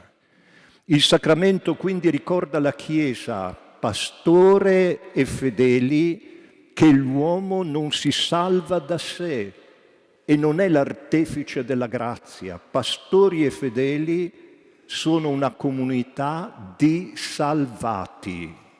Sant'Agostino, in un momento di grave divisione ecclesiale, la crisi donatista, avendo di mira il bene sommo dell'unità della Chiesa e volendo superare la divisione in atto, era disposto a rinunciare al ministero se la posizione cattolica fosse risultata erronea.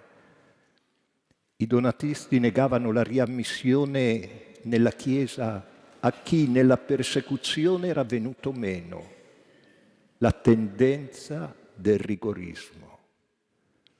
Così di fatto non consideravano validi sacramenti, tra cui le ordinazioni episcopali. Sognavano una Chiesa di puri, tentazione ricorrente. Agostino invece riteneva che chi era caduto, se convertito, dopo giusta penitenza, poteva venire riammesso alla comunione ecclesiale. Si erano create due chiese parallele in lotta fra loro e anche con atti di reciproca violenza. La divisione porta alla violenza. Qui era in gioco qualcosa di essenziale. Infatti, se i sacramenti dipendono dalla santità di chi li amministra, allora è messa in questione l'origine stessa della salvezza, la gratuità della grazia.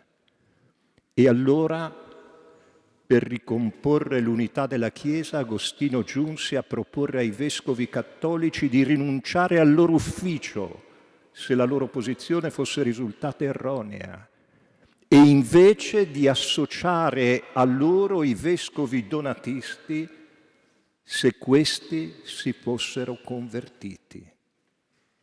Tale era il prestigio di Agostino che tutti i vescovi cattolici, circa 300, eccetto 2, accettarono questa proposta. Il sinodo poi non si tenne, ma innanzi alle argomentazioni teologiche e pastorali di Agostino, molti vescovi donatisti tornarono alla comunione della Chiesa. Il richiamo ad Agostino, anche in omaggio a Papa Leone.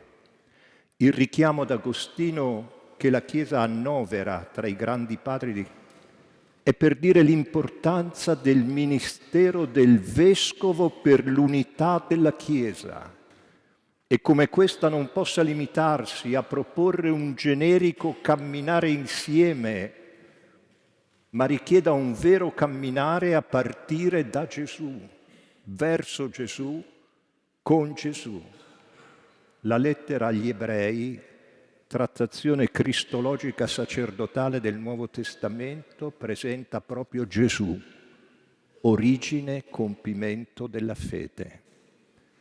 Oggi la Chiesa ha bisogno della carità di Cristo, mettere i poveri al primo posto.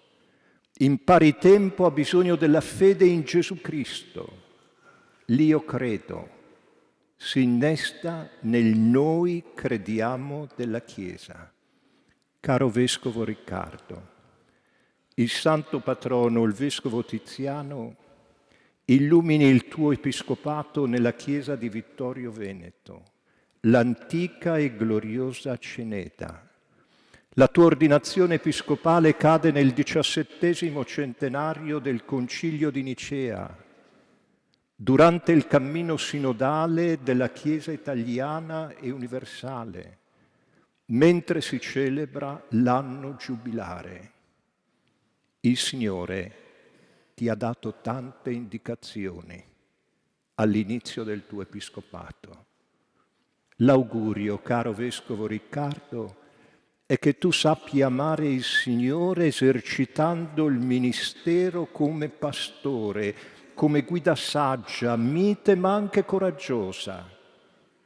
Si ama il Signore essendo buoni pastori, non pensando ad accumulare per sé, di che queste pietre diventino pane, o ad accrescere la propria visibilità, gettati giù dal pinnacolo del Tempio, o il proprio prestigio personale. Tutte queste cose io ti darò se gettandomi ai miei piedi mi adorerai. Sono le tentazioni a cui è sottoposto Gesù, a cui è sottoposto ogni cristiano, a cui è sottoposto ogni vescovo. Caro Vescovo Riccardo, oggi la Chiesa, in un contesto crescente di secolarizzazione, ha bisogno di pastori che abitino la carità di Cristo, cioè che preghino, che guardino ai poveri, agli umili, a quelli che hanno smarrito il senso della vita, carità materiale e spirituale, ma anche carità della verità. La Chiesa oggi ha bisogno di testimoni che con la loro vita dicano la bellezza della fede. Anche questo è un modo di trasmetterla, soprattutto oggi, poiché fede non vuol dire uniformità, ma neanche fermarsi a generiche, facili e scontate affermazioni antropologiche che prescindono dalle promesse battesimali. Caro Vescovo Riccardo, cari fratelli e sorelle, la Vergine Maria Assunta, a cui è dedicata questa bella chiesa cattedrale, madre di tutte le chiese di questa diocesi, aiuti tutti a camminare insieme e con passo deciso verso l'unico necessario, il Signore Gesù. Caro Vescovo Riccardo, buon cammino.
L'antica tradizione dei Santi Padri richiede che l'ordinando vescovo sia interrogato in presenza del popolo sulla sua volontà di custodire la fede e compiere il proprio ministero.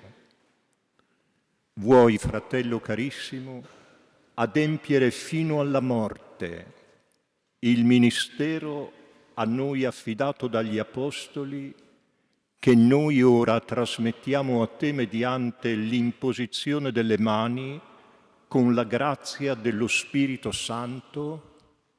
Sì, lo voglio. Vuoi predicare con fedeltà e perseveranza il Vangelo di Cristo? Sì, lo voglio.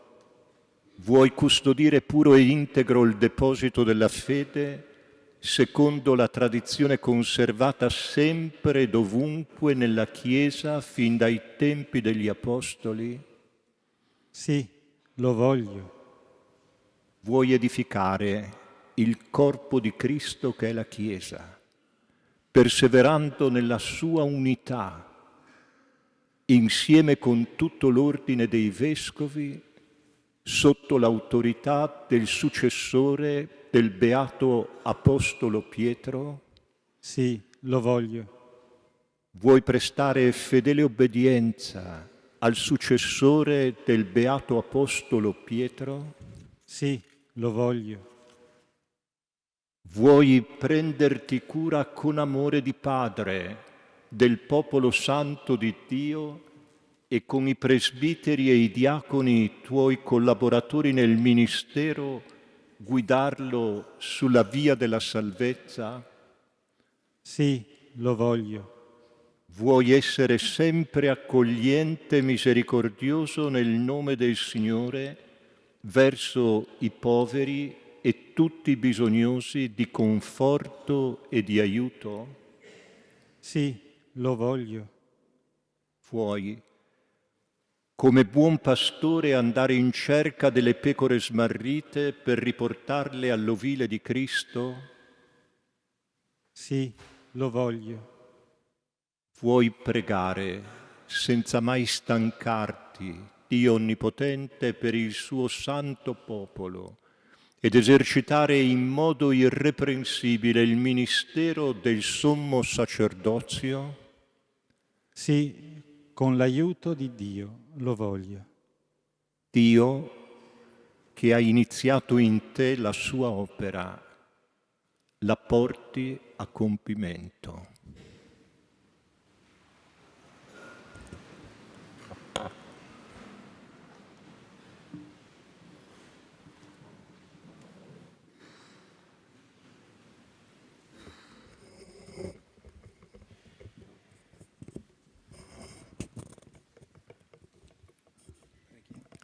Preghiamo, fratelli carissimi, Dio Onnipotente e Misericordioso, perché conceda a questo nuovo eletto la ricchezza della sua grazia per il bene della sua Chiesa.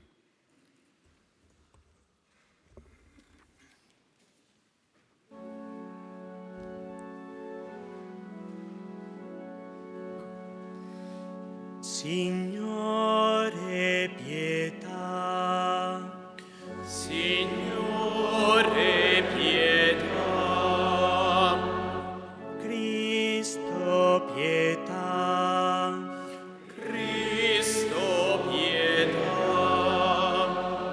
Signore, pietà. Signore, pietà. Santa Maria, Madre di Dio, prega per noi. San Michele, prega per noi. Santi angeli di Dio, pregate per noi. San Giovanni Battista, prega per noi. San Giuseppe, prega per noi. Santi patriarchi e profeti, pregate per noi. Santi Pietro e Paolo, pregate per noi. Sant'Andrea, prega per noi. San Giovanni, prega per noi. San Giacomo, prega per noi. San Tommaso, prega per noi. Santi Filippo e Giacomo, pregate per noi. San Bartolomeo, prega per noi. San Matteo, prega per noi. Santi Simone e Giuda, pregate per noi. San Mattia, prega per noi. Santi Apostoli ed Evangelisti, pregate per noi. Santa Maria Maddalena, prega per noi. Santi discepoli del Signore, pregate per noi. Santo Stefano, Sant'Ignazio di Antiochia, San Lorenzo, Sante Perpetua e Felicita, Sant'Agnese, Santi Ermagora e Fortunato,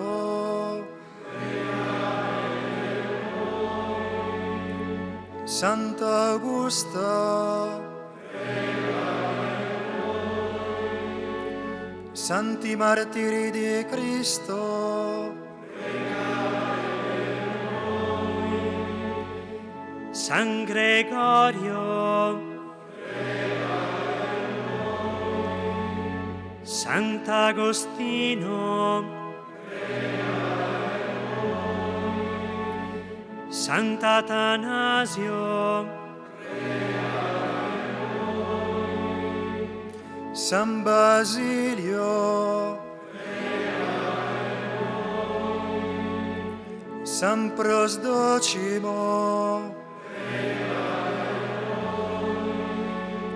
San Cromazio, San Martino, San Tiziano, San Magno, San Venanzio Fortunato,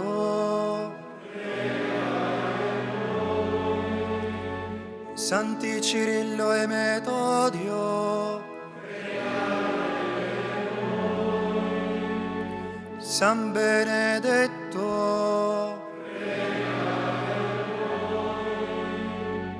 San Riccardo, Santi Francesco e Domenico, San Francesco Saverio, San Francesco di Sal, San Rocco, San Giovanni Maria Vianney, San Leonardo Murialdo, San Luigi Guanella, San Pio X,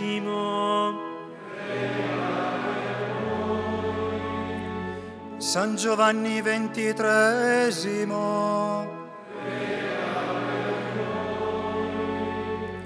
San Paolo VI, San Giovanni Paolo II, Santa Caterina da Siena, Santa Teresa di Gesù,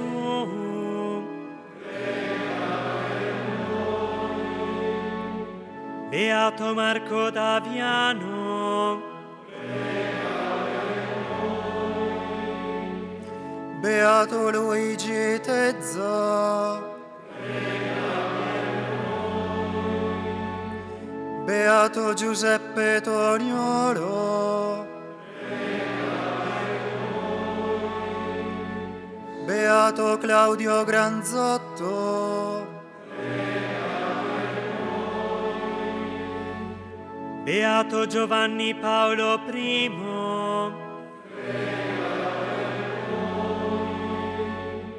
Beato Cosma Spessotto,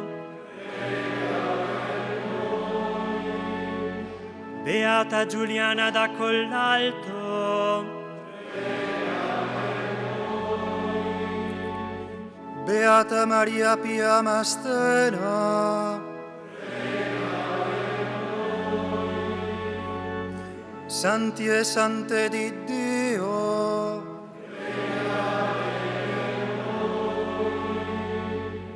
nella tua misericordia,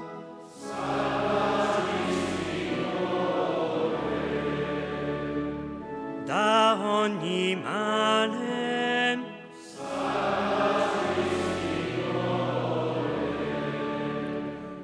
da ogni peccato,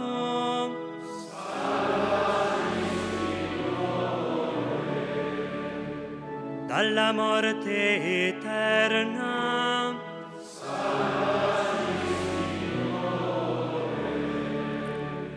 per la tua incarnazione,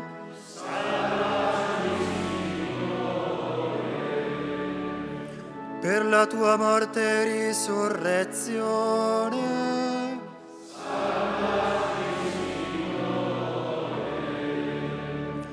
per il dono dello Spirito Santo,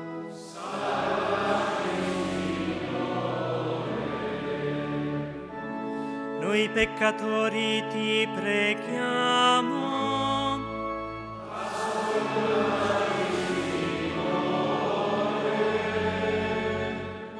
Conforta e illumina la tua Santa Chiesa.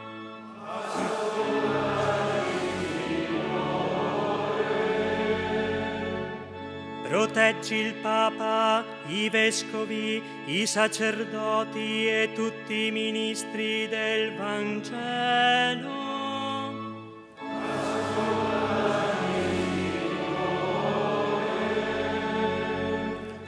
Benedici questo tuo eletto.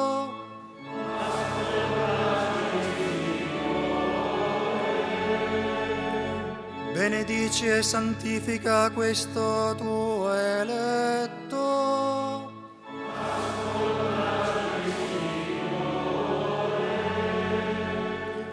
Benedici, santifica e consacra questo tuo eletto.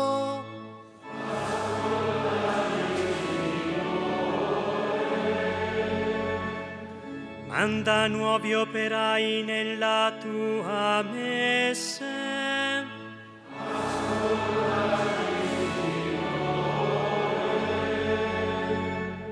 Dona al mondo intero la giustizia e la pace.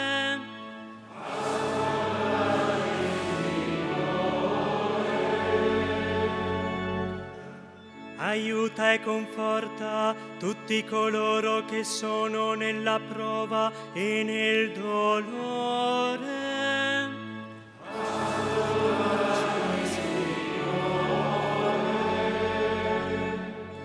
Custodisci e conferma nel tuo santo servizio noi e tutto il popolo a te consacrato.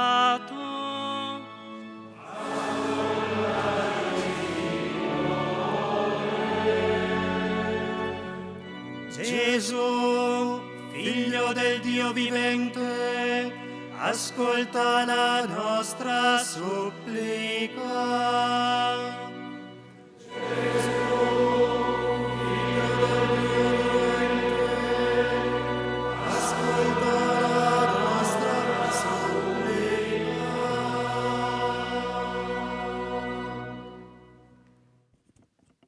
Ascolta, o Padre, la nostra preghiera e fondi su questo tuo Figlio, con la pienezza della grazia sacerdotale, la potenza della tua benedizione.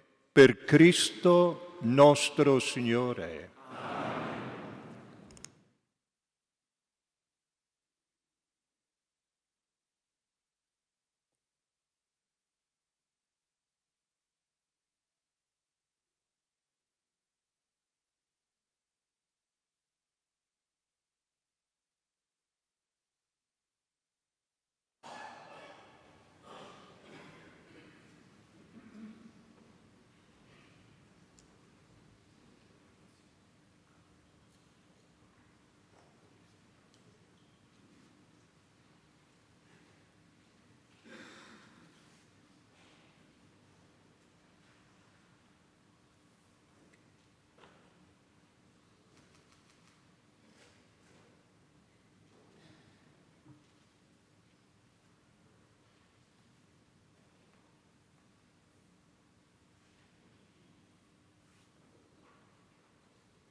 O Dio, Padre del Signore nostro Gesù Cristo, Padre di misericordia e Dio di ogni consolazione, tu abiti nell'alto dei cieli e volgi lo sguardo su tutte le creature e le conosci ancora prima che esistano.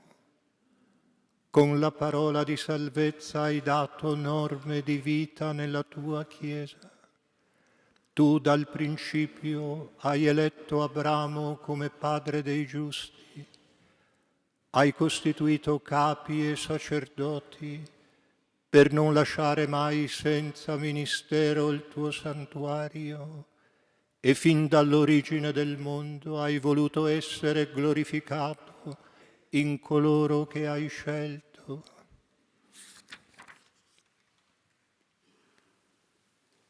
Insieme. E fondi ora sopra questo eletto la potenza che viene da te, o Padre. Il tuo Spirito che regge e guida, tu lo hai dato al tuo diletto Figlio Gesù Cristo, ed Egli lo ha trasmesso ai Santi Apostoli, che nelle diverse parti della terra hanno fondato la Chiesa come santuario e a gloria e lode perenne del tuo nome. O Padre, che conosci i segreti dei cuori, concedi a questo tuo servo, da te eletto all'Episcopato, di pascere il tuo santo gregge e di compiere in modo irreprensibile la missione del sommo sacerdozio. Egli ti serva notte e giorno, per renderti sempre a noi propizio e per offrirti i doni della tua Santa Chiesa. Con la forza dello Spirito del sommo sacerdozio abbia il potere di rimettere i peccati secondo il tuo mandato. Disponga i ministeri della Chiesa secondo la tua volontà. Sciolga ogni vincolo con l'autorità che hai dato agli Apostoli, per la mansuetudine e la purezza di cuore, sia offerta viva a te gradita per Cristo tuo Figlio. A te, Padre, la gloria, la potenza, l'onore per Cristo con lo Spirito Santo nella Santa Chiesa, ora e nei secoli dei secoli.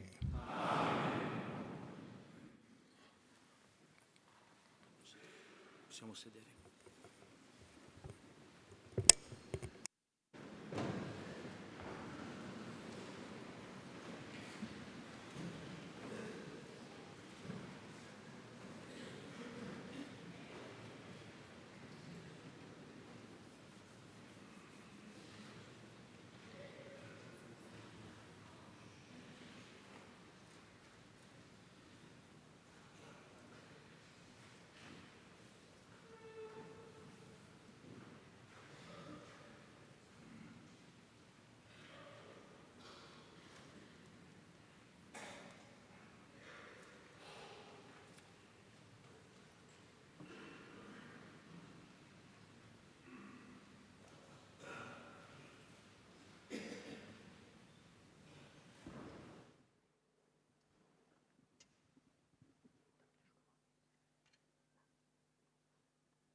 Dio, che ti ha fatto partecipe del sommo sacerdozio di Cristo e fonda su di te la sua mistica unzione, e con l'abbondanza della sua benedizione dia fecondità al tuo ministero.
Ricevi il Vangelo e annunzia la parola di Dio con grandezza d'animo e dottrina.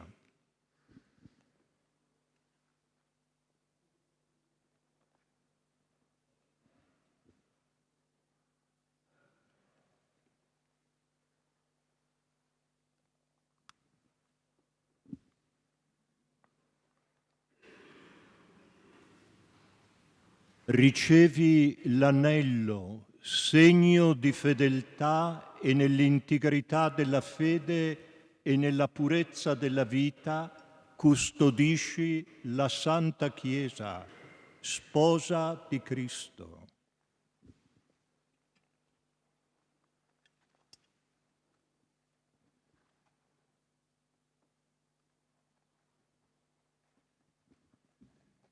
Ricevi la mitra e risplenda in te il fulgore della santità, perché quando apparirà il principe dei pastori, tu possa meritare la incorruttibile corona di gloria.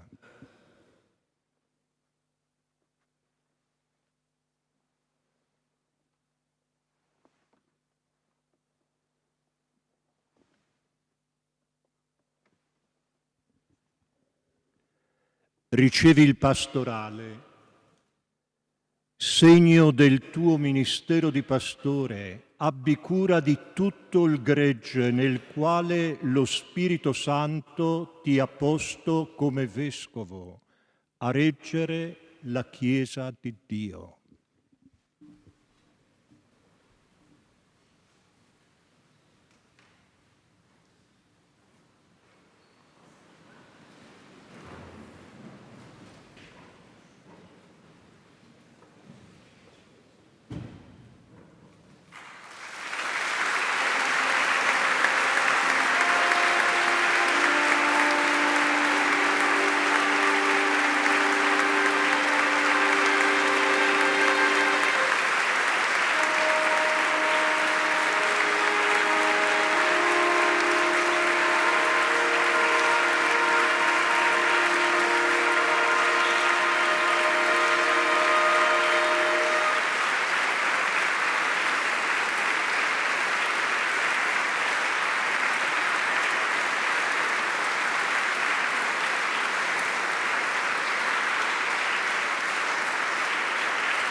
Rimanendo in piedi, rinnoviamo la nostra professione di fede.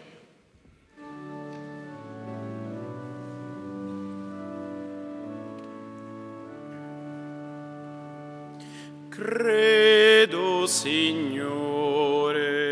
Amen.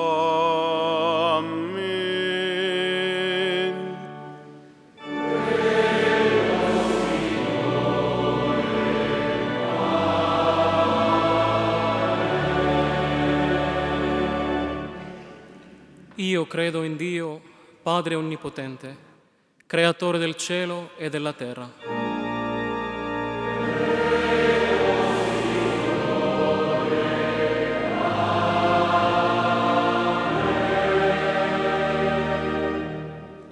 Credo in Gesù Cristo, suo unico Figlio, nostro Signore, il quale fu concepito di Spirito Santo, nacque da Maria Vergine, patì sotto Ponzio Pilato, fu crocifisso, morì e fu sepolto. Discese agli inferi, il terzo giorno risuscitò da morte, salì al cielo, siede alla destra di Dio, Padre Onnipotente. Di là verrà a giudicare i vivi e i morti.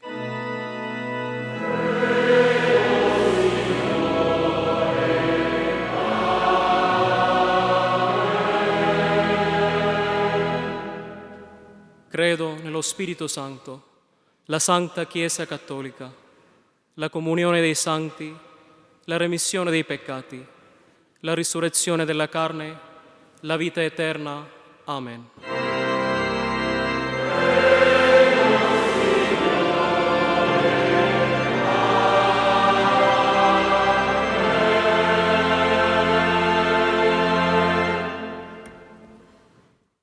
Possiamo sedere. Saranno ora portati all'altare e consegnati nelle mani del Vescovo Presidente il pane, il vino e l'acqua per il sacrificio e le offerte per le necessità della Chiesa e per i poveri.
Pregate, fratelli e sorelle, perché il mio e vostro sacrificio sia gradito a Dio, Padre Onnipotente.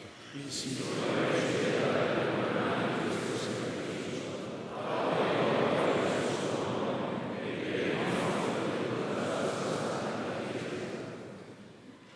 Salgano a te, o Signore, le nostre preghiere, insieme all'offerta di questo sacrificio, perché, purificati dal tuo amore, possiamo accostarci al sacramento della tua grande misericordia. Per Cristo nostro Signore. Il Signore sia con voi.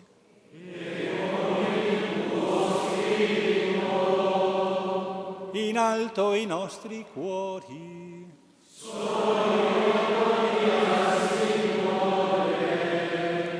Rendiamo grazie al Signore nostro Dio.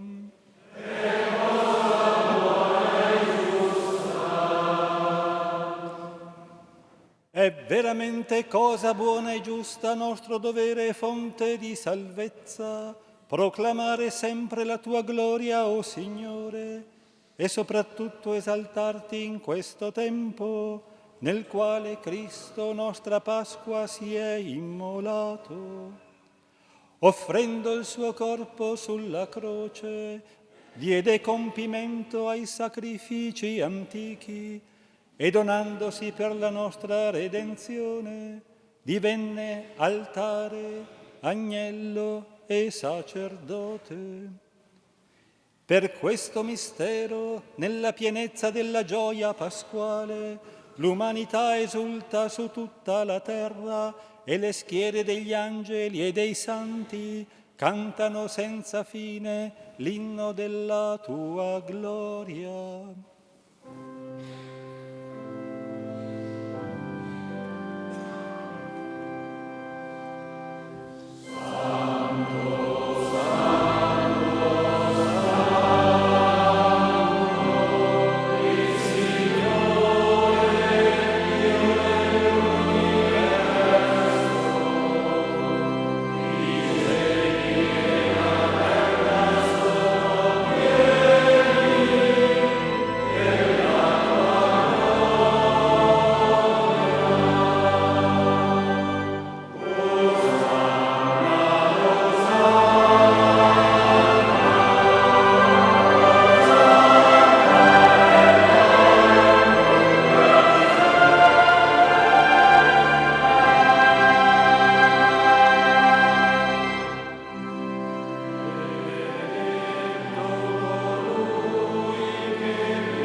Veramente santo sei tu, o Padre, ed è giusto che ogni creatura ti lodi. Per mezzo del tuo Figlio, il Signore nostro Gesù Cristo, nella potenza dello Spirito Santo fai vivere e santifichi l'universo e continui a radunare intorno a te un popolo che dall'Oriente all'Occidente offra al tuo nome il sacrificio perfetto. Ti preghiamo umilmente, santifica e consacra con il tuo Spirito i doni che ti abbiamo presentato, perché diventino il corpo e il sangue del tuo Figlio, il Signore nostro Gesù Cristo. Egli, nella notte in cui veniva tradito, prese il pane, ti rese grazie con la preghiera di benedizione, lo spezzò, lo diede ai suoi discepoli e disse: prendete e mangiatene tutti.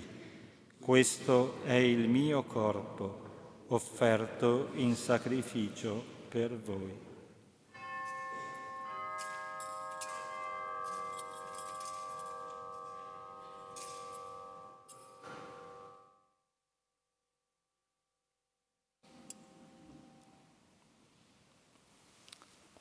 Allo stesso modo, dopo aver cenato, prese il calice, ti rese grazie con la preghiera di benedizione, lo diede ai suoi discepoli e disse: prendete e bevetene tutti. Questo è il calice del mio sangue, per la nuova ed eterna alleanza, versato per voi e per tutti in remissione dei peccati. Fate questo in memoria di me.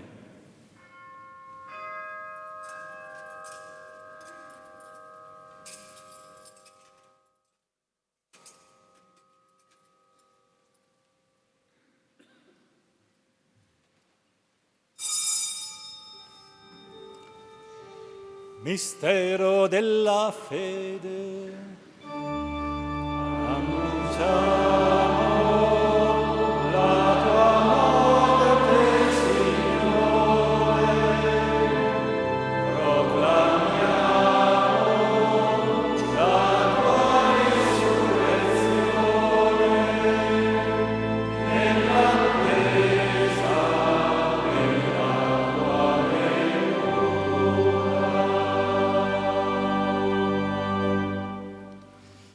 celebrando il memoriale della passione redentrice del tuo Figlio, della sua mirabile risurrezione e ascensione al cielo, nell'attesa della sua venuta nella gloria, ti offriamo, o Padre, in rendimento di grazie, questo sacrificio vivo e santo.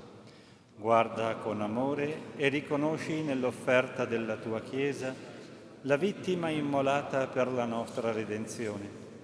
E a noi che ci nutriamo del corpo e del sangue del tuo Figlio, dona la pienezza dello Spirito Santo, perché diventiamo in Cristo un solo corpo e un solo Spirito. Lo Spirito Santo faccia di noi un'offerta perenne a te gradita, perché possiamo ottenere il regno promesso insieme con i tuoi eletti, con la Beata Maria Vergine e Madre di Dio, San Giuseppe suo sposo, con i tuoi santi apostoli, i gloriosi martiri, San Tiziano e tutti i santi nostri intercessori presso di te. Ti preghiamo, Padre, questo sacrificio della nostra riconciliazione doni pace e salvezza al mondo intero. Conferma nella fede e nell'amore la tua Chiesa, pellegrina sulla terra, il tuo servo e nostro Papa Leone, il nostro fratello, il Vescovo Riccardo, l'Ordine Episcopale, i presbiteri, i diaconi e il popolo che tu hai redento. Assisti nel suo ministero il nostro fratello Riccardo, che oggi è stato ordinato Vescovo della Chiesa di Vittorio Veneto. Donagli la sapienza e la carità degli Apostoli, perché guidi il tuo popolo nel cammino della salvezza. Ascolta la preghiera di questa famiglia che hai convocato la tua presenza, nel giorno in cui Cristo ha vinto la morte e ci ha resi partecipi della sua vita immortale. Ricongiungi a te, Padre misericordioso, tutti i tuoi figli ovunque dispersi. Accogli nel tuo regno i nostri fratelli e sorelle defunti e tutti coloro che in pace con te hanno lasciato questo mondo. Concedi anche a noi di ritrovarci insieme, a godere per sempre della tua gloria in Cristo nostro Signore, per mezzo del quale tu, o Dio, doni al mondo ogni bene.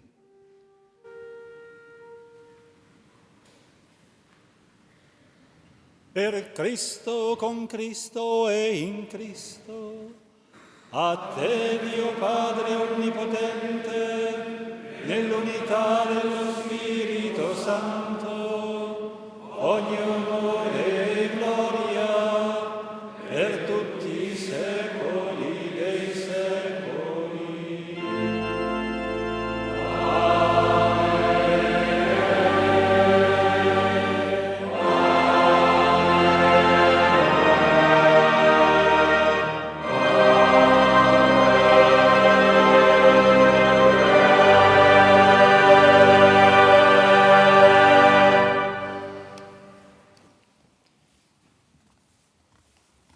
guidati dallo Spirito di Gesù, illuminati dalla sapienza del Vangelo, cantiamo insieme.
Liberaci, o Signore, da tutti i mali.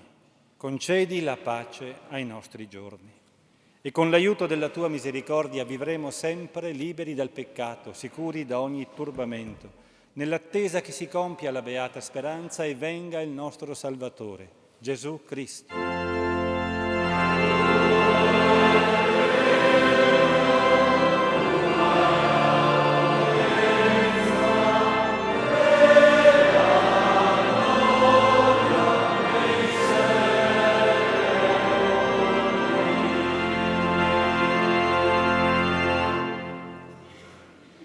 Signore Gesù Cristo, che hai detto ai tuoi apostoli: vi lascio la pace, vi do la mia pace.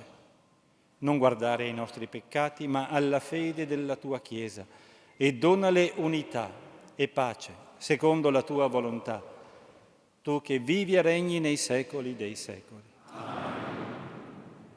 La pace del Signore sia sempre con voi. Nello Spirito del Cristo risorto, scambiatevi il dono della pace.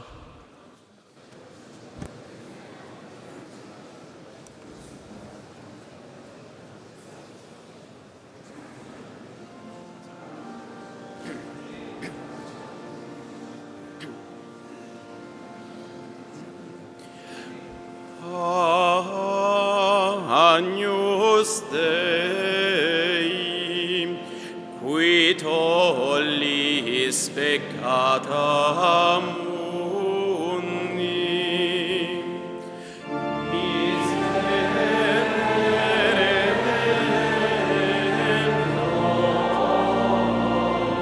nobis. Agnus Dei, qui tollis peccata mundi,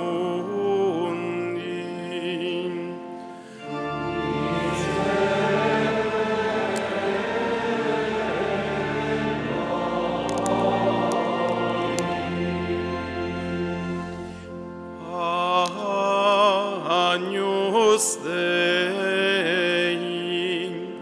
qui tollis peccata mundi.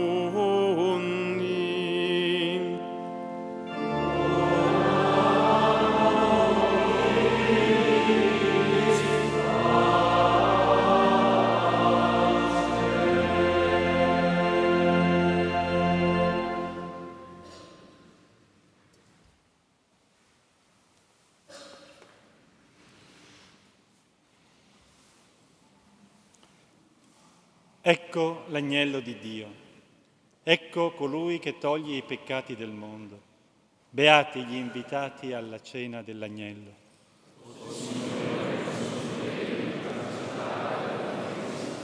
Ma di soltanto una parola.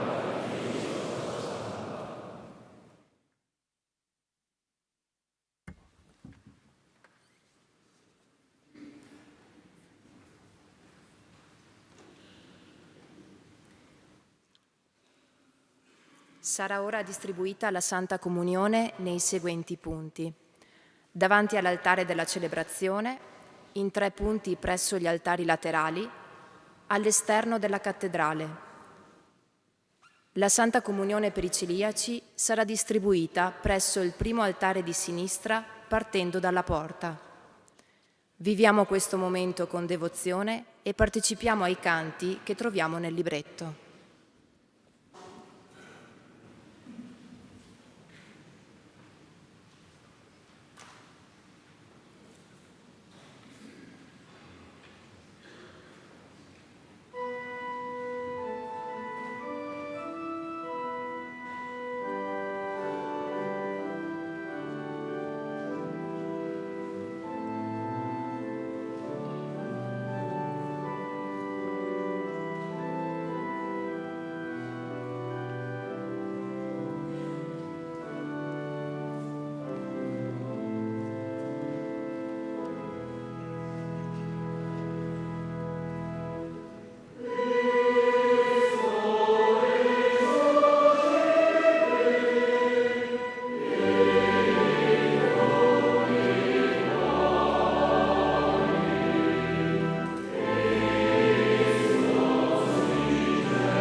Preghiamo.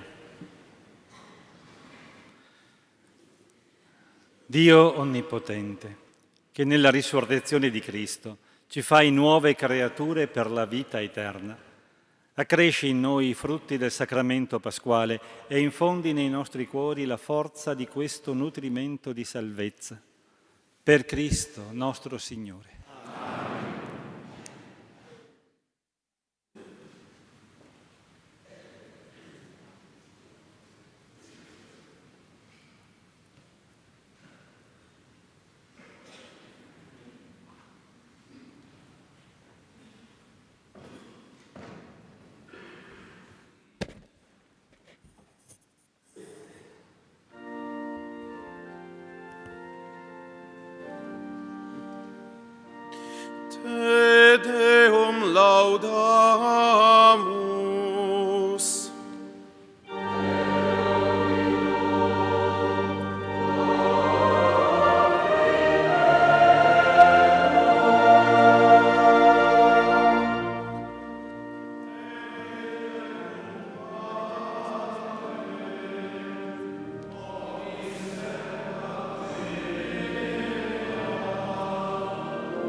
Ecco che un vostro fratello, un amico, un compagno di strada dei tempi passati o dei tempi che verranno è diventato vescovo di questa santa e bella Chiesa di Dio che è a Vittorio Veneto, santa e bella come ogni porzione di Chiesa, come la Chiesa nel suo insieme quando si lascia raggiungere dall'amore e dalla misericordia di Dio. Ecco, in questo momento non ringrazio il Signore per quello che sono diventato. Non lo faccio perché, nonostante tutto, non so bene cosa mi aspetta da qui in avanti. O meglio, lo so in teoria, l'ho anche insegnato qualche volta. Ho visto dagli altri come si fa il vescovo, ma cosa effettivamente voglia dire essere vescovo, spero di impararlo cammin facendo. E ora ringrazio Dio per avermi creato, fatto cristiano, chiamato a servire la Chiesa come prete, per avermi conservato, custodito e sostenuto fin qui attraverso la bontà, la pazienza di tante persone, moltissime delle quali sono qui presenti, a cominciare dalla mia famiglia, dagli amici, del paese, del liceo, del seminario. Io spero di avere dei buoni motivi per ringraziare Dio di avermi affidato il ministero di Vescovo a Vittorio Veneto quando, alla fine della mia vita terrena, mi troverò di fronte a Lui. Ecco, so che il compito principale del Vescovo, in quanto inviato da Gesù Cristo, è annunciare il Vangelo, celebrarlo, viverlo nella e con la Chiesa che gli è affidata e alla quale allo stesso tempo egli è affidato. Per annunciare, celebrare e vivere il Vangelo bisogna conoscerlo. E conoscere il Vangelo significa incontrarlo, perché il Vangelo, la buona notizia, è in definitiva la persona di Gesù Cristo, come abbiamo sentito anche nell'omelia. E io, come ogni cristiano, ho incontrato e incontro il Vangelo ascoltando le parole della Bibbia, celebrando la messa, pregando. Ma come ogni cristiano l'ho incontrato e lo incontro nei volti di tante persone con le quali condivido il fatto di essere a questo mondo, cosa spesso affascinante, tante volte, troppe volte, accompagnata da sofferenze difficili da sopportare e persino da descrivere. Ho incontrato e incontro il Vangelo nei vostri volti, in quelli che conosco da decenni e in quelli che vedo qui per la prima volta. Lo incontro il Vangelo nelle vostre storie, lo incontrerò nelle vostre storie, nelle vostre attese, nella generosità di quanti sono venuti qui da Padova, da Roma, da altri luoghi più o meno lontani, persino dalla Spagna. Incontro il Vangelo nella vostra gioiosa e paziente partecipazione a questo momento, a questa celebrazione che per qualcuno forse è più lunga di quelle alle quali partecipa abitualmente. Lo incontro e l'ho incontrato in chi soffre, in chi è messo ai margini, in chi vede non riconosciuta la dignità che gli è propria in quanto essere umano. Lo incontro in chi, nonostante tutto, non si stanca di sperare e di donare speranza. Lo incontro, spero di incontrarlo sempre di più, anche nelle persone che hanno responsabilità nella vita sociale, nel governo, nell'amministrazione della cosa pubblica, nella difesa della patria. Le saluto e le ringrazio di essere qui nella ricerca della pace. Incontro il Vangelo anche nelle perplessità di qualcuno che, conoscendomi, si starà chiedendo: ma sarà in grado Riccardo di rispondere con i fatti, non solo con le parole, alle 9 domande che gli sono state poste prima della imposizione delle mani? Ecco, suppongo che anche i miei genitori, da lassù, Gino e Renata, si stiano chiedendo la stessa cosa. sarà capace di mettere in atto quel sì lo voglio che ha detto a parole. Ecco, pregate in ogni caso perché io sia fedele a quel sì lo voglio. Immagino che sempre lassù anche i miei genitori, i nonni, gli zii, insieme a Don Martino Bassani, insieme a Don Pierluigi Barzon e a Don Gilberto Ferrara, stiano pregando con la medesima intenzione, associandosi alla intercessione materna della Madre di Dio, la Beata Vergine Maria. Ecco, a tutti voi dico grazie per il Vangelo che siete stati, che siete, che mi donate. Lo accolgo con senso di responsabilità, pronto a farlo circolare tra le persone con le quali e per le quali ora sono chiamato a vivere e a svolgere il ministero episcopale. So che dentro di noi e fuori di noi c'è anche tanto che si oppone al Vangelo. Ci sono paure, ci sono chiusure anti-evangeliche. Ma il Vangelo, la buona notizia che è Gesù, è più forte di ogni anti-evangelo. Ecco, saluto e ringrazio tutti voi qui presenti, mi associo naturalmente ai saluti che sono stati fatti fin dall'inizio di questa celebrazione. Saluto chi è qui in prima fila, chi è in piazza, chi ci segue in video, in particolare perché infermo o malato. Perdonatemi se non faccio lunghi elenchi, gli alunni del Collegio Capranica sanno che non sono molto amante dei ringraziamenti, ma per questa volta mi perdonate. Magari ci sarà un po' più tempo dopo la celebrazione per stare assieme e salutarci. Ma vi ringrazio perché siete qui non solo per simpatia e amicizia, spero un po' anche questo, ma come segno della comunione tra le chiese. Ce lo ricordava anche il Patriarca Francesco. Segno della comunione tra le diverse diocesi da cui provenite. Perché l'ordinazione di un vescovo, fin dall'antichità, è uno dei momenti in cui si esprime con maggiore evidenza la comunione, l'unità delle chiese locali nella fede e nell'amore. Segno di questa comunione sono in particolare i vescovi qui presenti e io li ringrazio tanto di essere qui e invito tutti voi a ringraziarli e a sostenerli, a sostenerci con la preghiera e con l'incoraggiamento. E tra i vescovi permettete di ringraziare in particolare il Patriarca Francesco che ha avuto la bontà di ordinarmi proprio nel giorno del suo compleanno. A lui e anche al Vescovo Renato di Feltre Belluno che compie gli anni lo stesso giorno, i migliori auguri di bene.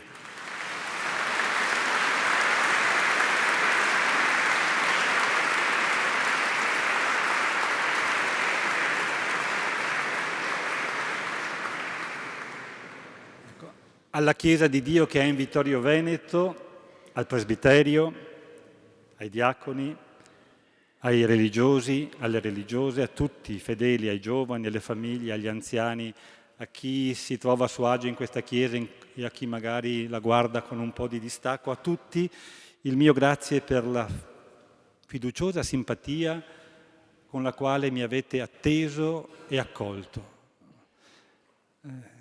C'era nella mia stanza, lo sanno gli alunni, un disegno fatto da, penso, un bambino di una scuola di Ceggia.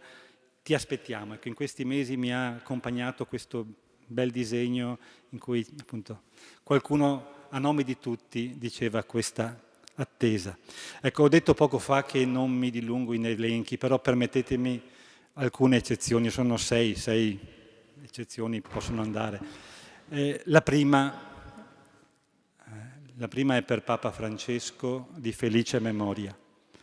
Confidando nella sua intercessione, ora che ha raggiunto la meta, lo ringrazio per la fiducia che ha posto in me e allo stesso tempo confermo l'obbedienza che ho espresso poco fa all'attuale Vescovo di Roma, a Papa Leone XIV, successore dell'Apostolo Pietro. La seconda eccezione è per la Chiesa di Padova. Grazie al Vescovo Claudio, al Vescovo Antonio, al seminario con la sua biblioteca, alla facoltà teologica, ai miei compagni di ordinazione, a tutto il presbiterio, alla parrocchia di Fellette, al suo parroco Don Teresio le altre parrocchie che mi hanno accolto come cooperatore festivo. Non sono mai stato parroco né neanche vicario parrocchiale, quindi però come cooperatore festivo è stato bello vivere l'esperienza della comunità parrocchiale. La terza eccezione è per un grande grazie alla comunità con la quale ho vissuto, gioito, in qualche occasione anche patito, penso al Covid, in altri momenti, dall'ottobre 2019 a oggi. Ecco, non sarei qui se non avessi percorso questi anni insieme con alunni, formatori. Ecco, ringrazio la Commissione Episcopale, i formatori con cui abbiamo collaborato in questi 6 anni, gli alunni, gli ex alunni dell'Almo Collegio Capranica, e chiedo anche scusa, ma so che l'avete fatto volentieri, per questa corsa, un lungo viaggio da stamattina fino a poco fa da Roma a Vittorio Veneto e poi domani ancora a Roma, in giorni vicini agli esami, quindi un po', non so se hanno studiato durante il viaggio, ma ho qualche dubbio. E con loro ringrazio anche la Diocesi di Roma, che mi ha accolto in questi 6 anni. Poi c'è un'altra eccezione, la quarta eccezione è per l'Associazione Teologica Italiana, qui rappresentata il vicepresidente, segretario, un membro del Consiglio di Presidenza, ecco, e una comunità di persone, di uomini e donne che è stata ed è tanto importante nell'aiutarmi a pensare, a vivere la fede. La quinta eccezione per un saluto pieno di gratitudine al Vescovo Corrado, che dal Brasile, dove vive ora la sua missione, abbiamo sentito, si unisce alla nostra preghiera. Io l'ho contattato ieri sera e mi ha appunto confermato questa comunione di preghiera. Grazie a Vescovo Corrado. E infine, una sesta e ultima eccezione, un grande grazie a tutti coloro che, assieme a Monsignor Martino Zagonella e guidati da lui, tanto hanno fatto nei mesi scorsi per accompagnare nel migliore dei modi la diocesi all'accoglienza del nuovo Vescovo, per organizzare il momento che stiamo vivendo con tutti i suoi complessi dettagli. Grazie, grazie. Ecco, non ho altro da dire per ora, se non ricordarvi che per quanto la vita possa essere complicata, e spesso lo è, abbiamo un punto di riferimento per non sentirci disorientati. È Gesù, il Cristo, il Figlio di Dio, è Lui la nostra pace, la nostra speranza.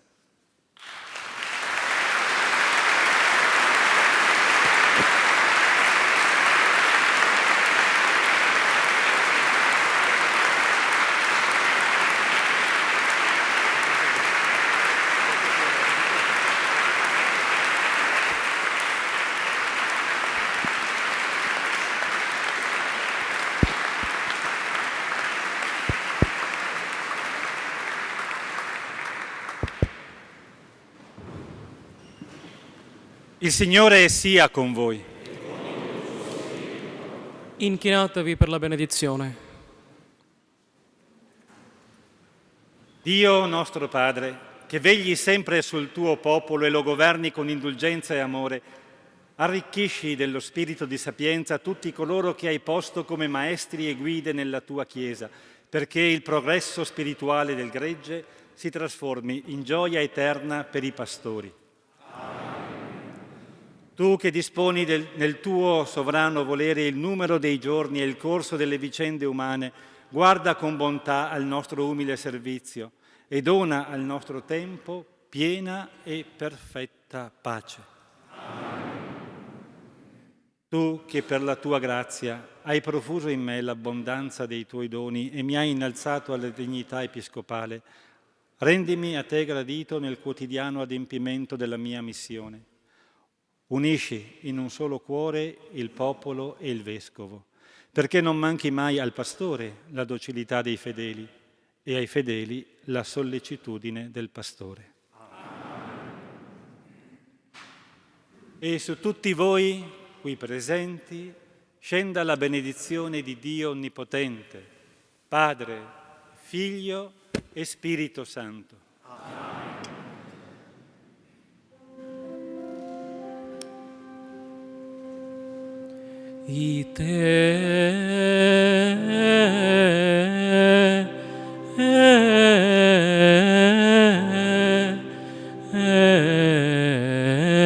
missa est.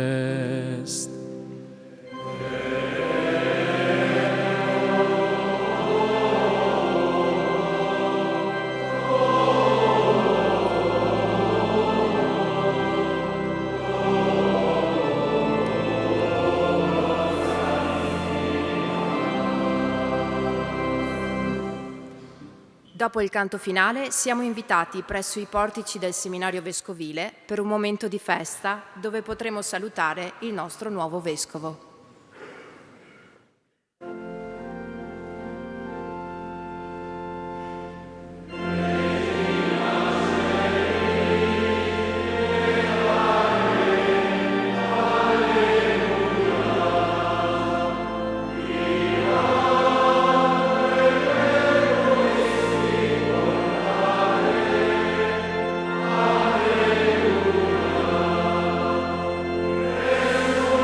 Alleluia.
caro Vescovo Riccardo. Grazie. Beh, intanto un grazie per il suo sì, per il quale, come ci ha chiesto, non mancheremo di pregare. Grazie. Grazie per il vostro lavoro, grazie per il vostro servizio per aiutare gli altri, penso in particolare alle persone ammalate o inferme che non hanno potuto essere presenti, magari l'avrebbero anche desiderato, hanno potuto grazie a voi. Ecco, e così li saluto con un modo tutto particolare, una preghiera per loro, e chiedo anche a loro che preghino anche per la Chiesa di Vittorio Veneto, per il Vescovo, ecco, in comunione. Grazie, le chiediamo un'emozione a caldo dopo questa bella celebrazione. L'emozione è la serenità di sapere di essere al posto giusto, l'emozione di vedere volti, tanti bei volti, e la voglia anche di cominciare, ecco, dopo le feste a vivere la vita quotidiana qui nella diocesi, nella bella diocesi di Vittorio Veneto. Grazie, come ci ha invitato Patriarca Moraglia, non mancheremo di camminare insieme alla luce di Gesù. Con Gesù, sapendo che Lui ci guida in maniera molto discreta, ma ci permette di andare avanti nella speranza. Come ci ha invitato Patriarca Moraglia, non mancheremo di camminare insieme alla luce di Gesù. Con Gesù, sapendo che Lui ci guida in maniera molto discreta, ma ci permette di andare avanti nella speranza. Adesso grazie. Vado perché altrimenti grazie, certamente.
Ed eccoci dopo questa bella celebrazione, abbiamo vissuto un momento di grande gioia, di grande condivisione come famiglia cristiana tutti uniti. Siamo con Marco Zabotti, direttore scientifico dell'Istituto Beato Toniolo, Le Vie dei Santi. Ti chiediamo subito un'emozione, una parola a caldo dopo questo bel momento dell'essere famiglia. Chiesa vittoriese con il suo pastore e il pastore con la sua chiesa. Credo sia stata una dimensione di straordinaria coralità, di pienissima comunione, e l'idea poi espressa dal Vescovo Riccardo alla fine del tornino i volti, nel segno della carità e nel segno anche di questa gratitudine che lui ha espresso verso la vita, la storia e le persone che l'hanno accompagnata, e al tempo stesso verso questa nuova avventura, che lui dice è un'avventura in cui si accinge con totale dedizione, responsabilità, segno di apertura, e credo con una bellissima sintesi tra l'idea del Vangelo da annunciare e le persone da incontrare. Questo credo sia un messaggio che è stato immediatamente percepito, è scattato, credo sin dall'inizio, una dimensione di comunicazione, di attenzione, di cordialità. È stato un abbraccio che oggi abbiamo avvertito tutti, credo, questo segno grande che sta vivendo la Chiesa vittoriese dopo Leone XIV, il Vescovo Riccardo. Credo che per noi sia un tempo davvero di grazia. Un abbraccio bello come quello che abbiamo visto che i vescovi hanno condiviso col Vescovo Riccardo durante la celebrazione. Tu parlavi della carità.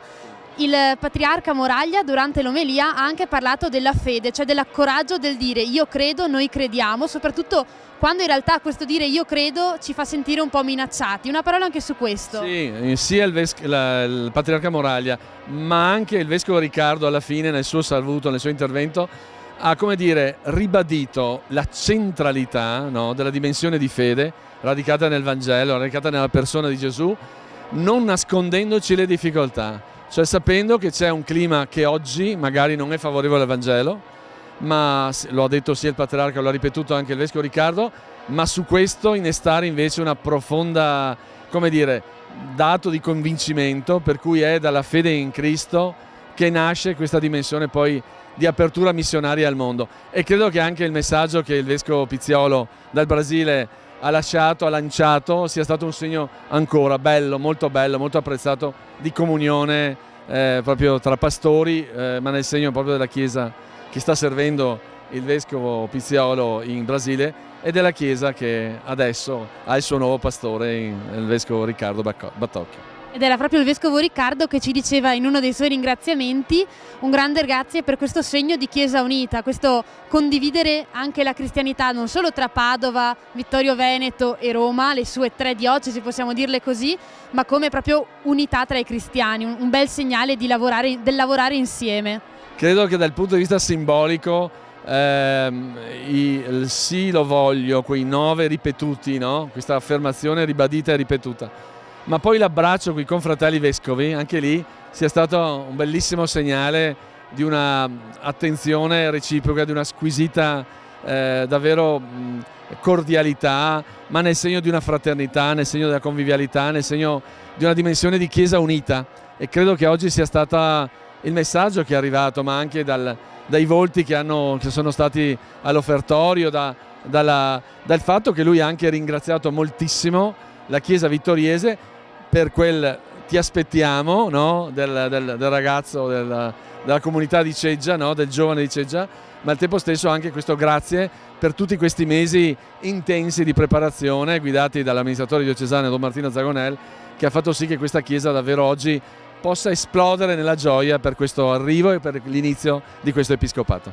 Grazie Marco, noi adesso ripassiamo la linea al seminario. Grazie a voi. Sì, bentornati.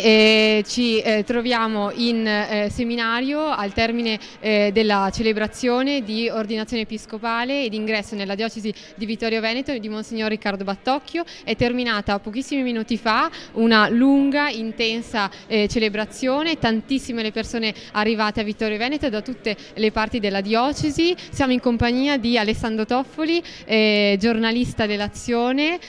Quali sono le emozioni emerse in questa cerimonia?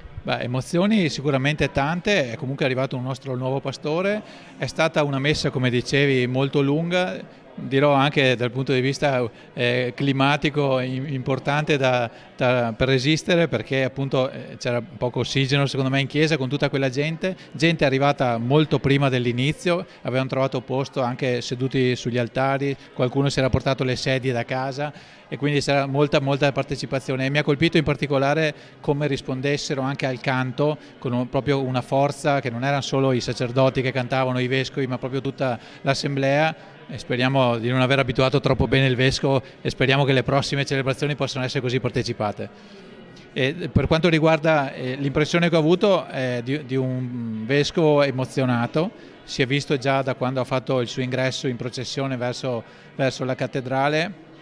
Ha incontrato evidentemente tante persone che arrivavano dalla sua parrocchia, penso padovani così, e si vedeva la sua emozione, ha stretto idealmente tante mani, ha stretto qualche mano anche entrando in chiesa, in particolare ho visto che ha stretto la mano della prima cittadina, quindi la prima autorità politica e la prima autorità religiosa della città si sono salutate all'ingresso della chiesa, e poi appunto una messa molto lunga con tutti i vari segni e simboli, e in particolare mi ha colpito anche il tono colloquiale, profondo ma colloquiale, simpatico oserei dire, senza essere dissacrante, del vescovo nel suo intervento finale, che ha simpaticamente detto che non ringrazia il Signore per quello che è diventato, cioè vescovo, perché ancora non sa come sarà, anche se lo ha già insegnato, ha detto, però insomma lo ringrazia per essere stato fatto cristiano.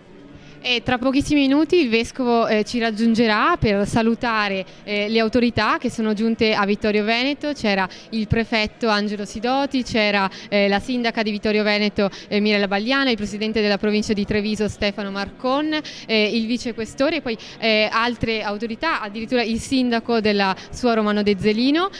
Monsignor Battocchio si è presentato come un amico, un fratello, un compagno di strada che è diventato vescovo di questa chiesa. Il senso di un uomo in cammino con la sua chiesa di Vittorio Veneto. Esatto, ha citato più volte la nuova comunità, ha parlato con le persone, delle persone, dei suoi sacerdoti, ha chiesto, diciamo, tra virgolette, un aiuto, ha fatto anche un riferimento implicito al Papa Francesco, quando Papa Francesco, ricordate, diceva sempre per favore pregate per me, e anche lui ha invitato a pregare, persino i suoi genitori dal cielo, a pregare per lui, per questa nuova avventura che conta di fare comunque parte con tanto entusiasmo con questa nuova comunità vittoriese, nella quale mi sembra sia entrato in modo, diciamo, in punta di piedi e in modo molto elegante, però mi sembra che sia convinto e appassionato. Il Patriarca di Venezia, Monsignor Moraglia, ha sottolineato l'importanza della collegialità tra le chiese, il senso di una comunione del Vescovo con la sua chiesa e tra le chiese. Si è respirata proprio in questa celebrazione. Certo, anche il Vescovo Riccardo ha sottolineato questo aspetto, facendo notare che c'era la chiesa vittoriese, c'era la chiesa padovana, c'era la chiesa del suo collegio Capranica di Roma, quindi anche qui c'era una comunione di chiese, e in particolare poi c'era il Vescovo ortodosso, quindi è una cosa che hanno detto entrambi, e evidentemente è una cosa in cui credono. Il Patriarca Moraglia nella sua omelia durante il rito di ordinazione ha ricordato l'importanza di del senso di coralità e del senso di carità della figura del Vescovo. Quali saranno secondo lei le prime azioni di Battocchio qui? Beh, tanto non darmi del lei che sono vecchio, ma non così vecchio. Io credo che lui abbia sicuramente non ha ovviamente esperienza da vescovo perché è appena stato eletto, però ha tanta esperienza, diciamo, di insegnamento, è di altissimo profilo dal punto di vista teologico, e quindi sicuramente le prime azioni che farà non le so, però sicuramente dal punto di vista, diciamo, della preparazione siamo in una botte di ferro. Allora chiedo alla regia se possiamo rimandare la linea, e adesso attendiamo qui il Vescovo e ci ricolleghiamo tra poco. Ed eccoci tornati per l'ultimo saluto davanti alla cattedrale. Siamo con Maria Grazia Salmaso, direttrice dell'ufficio missionario diocesano, e proprio a te partiamo da una cosa detta dal Vescovo Riccardo, ovvero il saluto a Vescovo Emerito Corrado, che adesso è in Brasile accompagnando Don Paolo Salatin Fidei Donum proprio nella diocesi di Livramento. Questo messaggio di missionarietà, di incontro tra le chiese, cosa ci scatena nel cuore? Beh, è stato veramente delicato e sorprendente che abbia accennato e che si sia ricordato con grande entusiasmo questa bella risorsa che abbiamo, questo dono grande che abbiamo come chiese, che è proprio lo scambio fra le nostre diocesi. È bellissimo pensare che non siamo da soli, ma che siamo in questo momento collegati con i nostri fratelli e sorelle del Brasile, che sicuramente ci stanno accompagnando. Certamente la testimonianza di Monsignor Corrado, di Sua Eccellenza Pizzolo, che è in Brasile, contento di questa scelta che ha fatto, ci testimonia, ecco, una presenza di Dio e di Cristo molto forte e importante. Per cui siamo molto contenti di questo, molto felice che abbia proprio che siano qui con noi, è come se fossero qui con noi oggi, quindi bene anche perché è la prima messa in diocesi con tutti i suoi confratelli di Don Marco dal Magro che è rientrato proprio il 2 di maggio qui in diocesi, e con lui anche accompagniamo con le preghiere, oltre che il vescovo Don Paolo Salatin, che è in Brasile e che sta vivendo la sua esperienza come Fidei Donum. Quindi siamo veramente emozionati e contenti. Io sono particolarmente, è una chiesa in uscita, una chiesa aperta, una chiesa che si muove verso l'esterno, e questo è un bellissimo cammino che possiamo veramente augurarci e vivere insieme. Quindi bene. Ecco, volevo proprio chiederti, per concludere, un'emozione, una parola anche a te a caldo dopo questa bella celebrazione che, come abbiamo detto, è stata il simbolo di un abbraccio tra il Vescovo e la sua Chiesa, un bellissimo momento. Certamente quello che mi è piaciuto tantissimo, che mi ha fatto proprio muovere il cuore, è stata questa presenza e questa grande comunicazione anche con gli occhi, con i saluti che c'erano, questi grandi applausi di consenso che secondo me hanno fatto sì che anche il popolo, diciamo noi che eravamo di qua, potessimo comunicare con il Vescovo, quindi veramente bello, grande emozione. Grazie Maria Grazia, noi rilanciamo la linea invece al seminario, a Beatrice, che si trova in questo momento all'incontro con le autorità. Sì, eccoci di nuovo in linea dal seminario. Tra pochi minuti Monsignor Battocchio arriverà all'interno della sala, dove incontrerà e saluterà le autorità che sono arrivate qui per la celebrazione in cattedrale, che ricordiamo abbiamo trasmesso ed è terminata pochi minuti fa. Sarà sicuramente un episcopato nel segno della collaborazione con le istituzioni, no Alessandro? Certo, li ha salutati all'inizio, adesso viene appunto a conoscerli, seppur in un momento abbastanza veloce. Ci sono qui in una delle sale del seminario, quella adiacente all'Aula Magna, ci sono le forze dell'ordine, vedo i comandanti dei vigili urbani, ci sono i carabinieri, le fiamme gialle, i vigili del fuoco e poi alcuni amministratori, c'è un consigliere regionale BET, poi c'è il sindaco di Vittorio Veneto, e il prefetto, il vicequestore e altre autorità. Poi ci sarà anche un punto un attimo per la stampa, ma una cosa veloce, perché il Vescovo ha detto che aveva piacere di stare col suo popolo e quindi saluterà velocemente i giornalisti, che ovviamente porranno qualche domanda. Sarà però una cosa veloce, appunto perché già è tardi e comunque lui vuole stare col popolo che attende qui nel giardino del seminario. Non ci sono tanti sindaci perché si è ritenuto che questo fosse comunque una cerimonia di ordinazione, quindi una cerimonia religiosa. È stato dato più peso a questo che non all'insediamento, che magari poteva presupporre l'invito di tutti i sindaci. C'erano i sindaci simbolo, cioè il sindaco di Vittorio Veneto, quello di arrivo, e il sindaco di partenza di Romano De Zellino. Sì, esatto.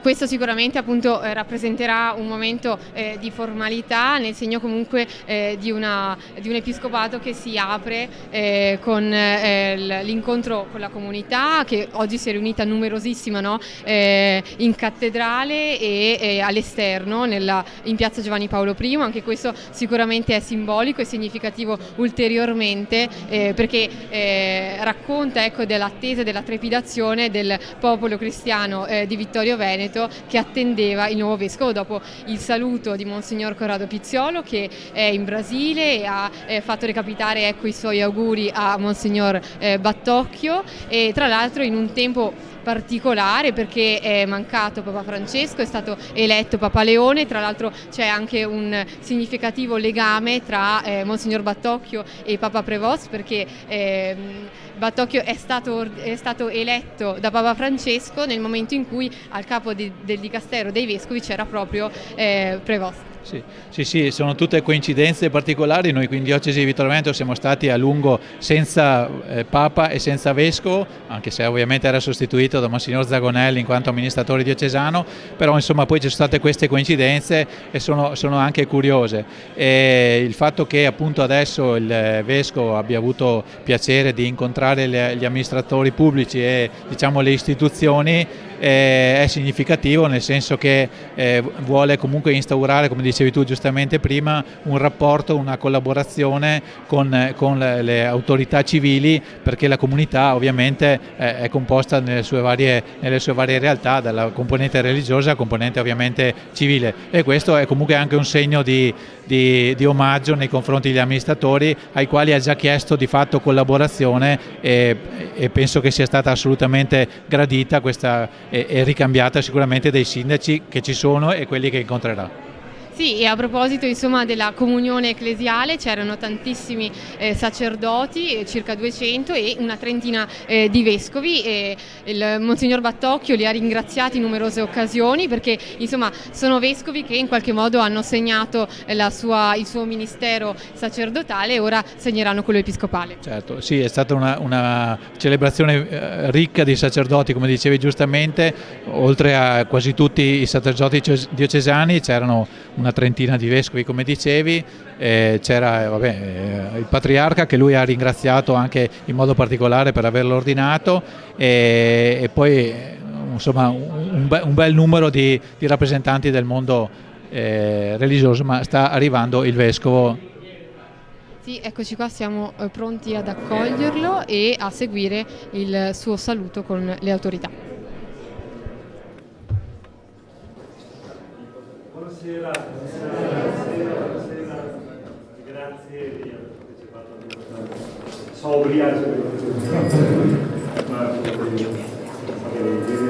molto contento perché anche per la comunità sia un segno molto bello di presenza. Grazie a tutti. Si presenta il sistema. Presidenza appunto, scusate,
Proprio qua siamo vicini, di fronte alla E con il nostro maresciallo abbiamo informato delle italiane che vengono Stato, dei calzini super ben simpatica. Quando ci vuole venire a trovare, che siamo vicini di casa.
Sì, il sentimento che ho provato in queste 3 ore, lunghe 3 ore, è quello di una certa serenità, vedere le persone, anche perché appunto vedevo persone che da tanto tempo non incontravo, ho visto persone nuove che sembravano contente di esserci, quindi questo mi ha fatto molto piacere. So che appunto anche la Tenda TV, la stampa ha fatto un bel servizio in questi tempi per preparare la venuta del Vescovo. Come ho detto altre volte, io arrivo per imparare, davvero, perché non ho mai fatto il Vescovo prima e so che ci sono tante persone con cui potrò imparare, preti, laici, religiosi con cui devo un po' prendere il ritmo. State di prendere un po' il ritmo, è un ritmo che c'è già, un ritmo che continuerà, vediamo come, ma in questo momento non ho né programmi pastorali né tanti discorsi da fare oltre a quelli che ho fatto, che quelli sono i più importanti, perché per un vescovo la cosa, come dicevo, è annunciare che Gesù è una buona notizia per tutti, e lo spero che lo sia anche nelle cose più semplici della vita, sapere che non siamo soli in questo. Lei ha detto sì, ecco, come sì, lo grande, dicevo anche chi era collegato in video, chi non ha potuto venire, soprattutto ecco, vorrei un saluto a chi realmente non voleva e non poteva venire per motivi anche di salute, di malattia o di altri impedimenti. Come Chiesa di Vittorio Veneto sentiamo che questa è una presenza importante e io so che c'è attenzione da parte della comunità ecclesiale anche per situazioni di fatiche, di accoglienza di giovani donne che hanno figli, di persone anziane, quindi persone che si trovano in situazioni di marginalità. So che c'è questo, io dovrò imparare un po' alla volta anche qual è lo stile, ma ecco, la vicinanza c'è, la vicinanza, il desiderio della vicinanza, poi come si tradurrà nel concreto, aspettate un po'. Ecco, lei ha detto cerco il Vangelo negli occhi delle persone che incontrerò. Sì, negli occhi, nelle mani, nel cuore, nell'incontro. Ogni persona è una buona notizia. Poi, come dicevo, anche a volte in noi questa notizia buona è un po' coperta da fatiche, a volte anche da scelte sbagliate, ma andando appunto agli occhi, al cuore, alle mani si può trovare il bene che il Signore pone su tutti. Siamo sue creature, siamo suoi figli amati da Lui, e questo dovrebbe aiutarci anche a guardare a ogni altra persona sapendo, come ha detto anche il Patriarca, che è amata da Dio. Non è poco questo. Lei arriva nella città della Vittoria, che per voi è la città della pace. Della pace, e lei certo. sarà il vescovo della pace. Ecco, diciamo che è un desiderio grande che condivido con tanti, che sappiamo tutte le difficoltà. Io leggo i giornali come voi, quindi so che ci sono momenti in cui sembra che le cose si avvicinino a delle soluzioni, altri momenti in cui sembra tornare indietro, lo vediamo in questi giorni, però ecco, non venga meno il desiderio della pace, che è un desiderio da attuare nei rapporti interpersonali e forse anche nell'interiorità di ciascuno, perché se non c'è pace dentro poi i guai cominciano. Comunque sono contento. Ecco, una cosa che vorrò vedere presto è il Museo della Vittoria, appunto, che sia la Vittoria della Pace, perché mi hanno detto che è un luogo splendido anche dal punto di vista museografico e sono curioso di questo museo. La casa di Da Ponte no? E la casa da Ponte ho già visto, la casa in cui è tornato dopo i suoi, ma queste sono cose molto personali, sì, sono passioni non giovanili, ma sono passioni che fanno parte della vita di ciascuno, che non faccio solo il vescovo nella vita, ma leggo, studio, ascolto musica. Ma non so quanto tempo l'avevo adesso, ma... Grazie. Eccellenza, un'ultima cosa, cosa vuol dire a quel bambino che le ha fatto il disegno che ha appeso? Ecco, io ho mandato all'insegnante, non so, spero di vederlo presto quella scuola, perché mi ha accompagnato, lo sanno, mi ha accompagnato veramente in questi mesi questo disegno, ti aspettiamo. So che è sincero, perché i bambini di solito non dicono bugie, quindi l'ho apprezzato molto. Ecco. Grazie a voi, buon lavoro.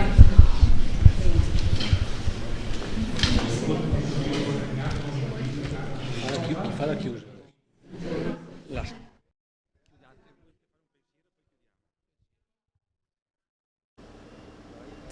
Cari telespettatori, come vedete ormai la piazza si è praticamente svuotata, la cattedrale anche, si sono spostati tutti in seminario per vivere un momento di festa con il nostro Vescovo Riccardo. Quindi siamo giunti al momento dei saluti, un grazie intanto a tutti gli ospiti che sono stati con noi nella prima parte, prima della celebrazione ma anche dopo, un ringraziamento a chi ha curato la celebrazione liturgica, un ringraziamento particolare ai tecnici della Tenda TV che tanto hanno lavorato per una giornata come questa, e visto che sono tanti permettetemi di leggere i loro nomi per l'impegno che hanno dato in questa giornata speciale: Michele Dalmagro, Stefano Migotto, Matteo Ruzzi ed Elia Redenti, Alberto Ardit, Francesca Astori, Mirko Andreetta, Davide Parpinello e Federico Campodall'Orto alla regia. Un grande grazie anche a Beatrice Zabotti che ha fatto le interviste con me questa mattina, e soprattutto un caro grazie a voi telespettatori che ci avete seguito da casa e con noi avete pregato per il nostro Vescovo Riccardo. E come ci ha ricordato lui, continuiamo a camminare insieme. Un grazie a voi e buona serata.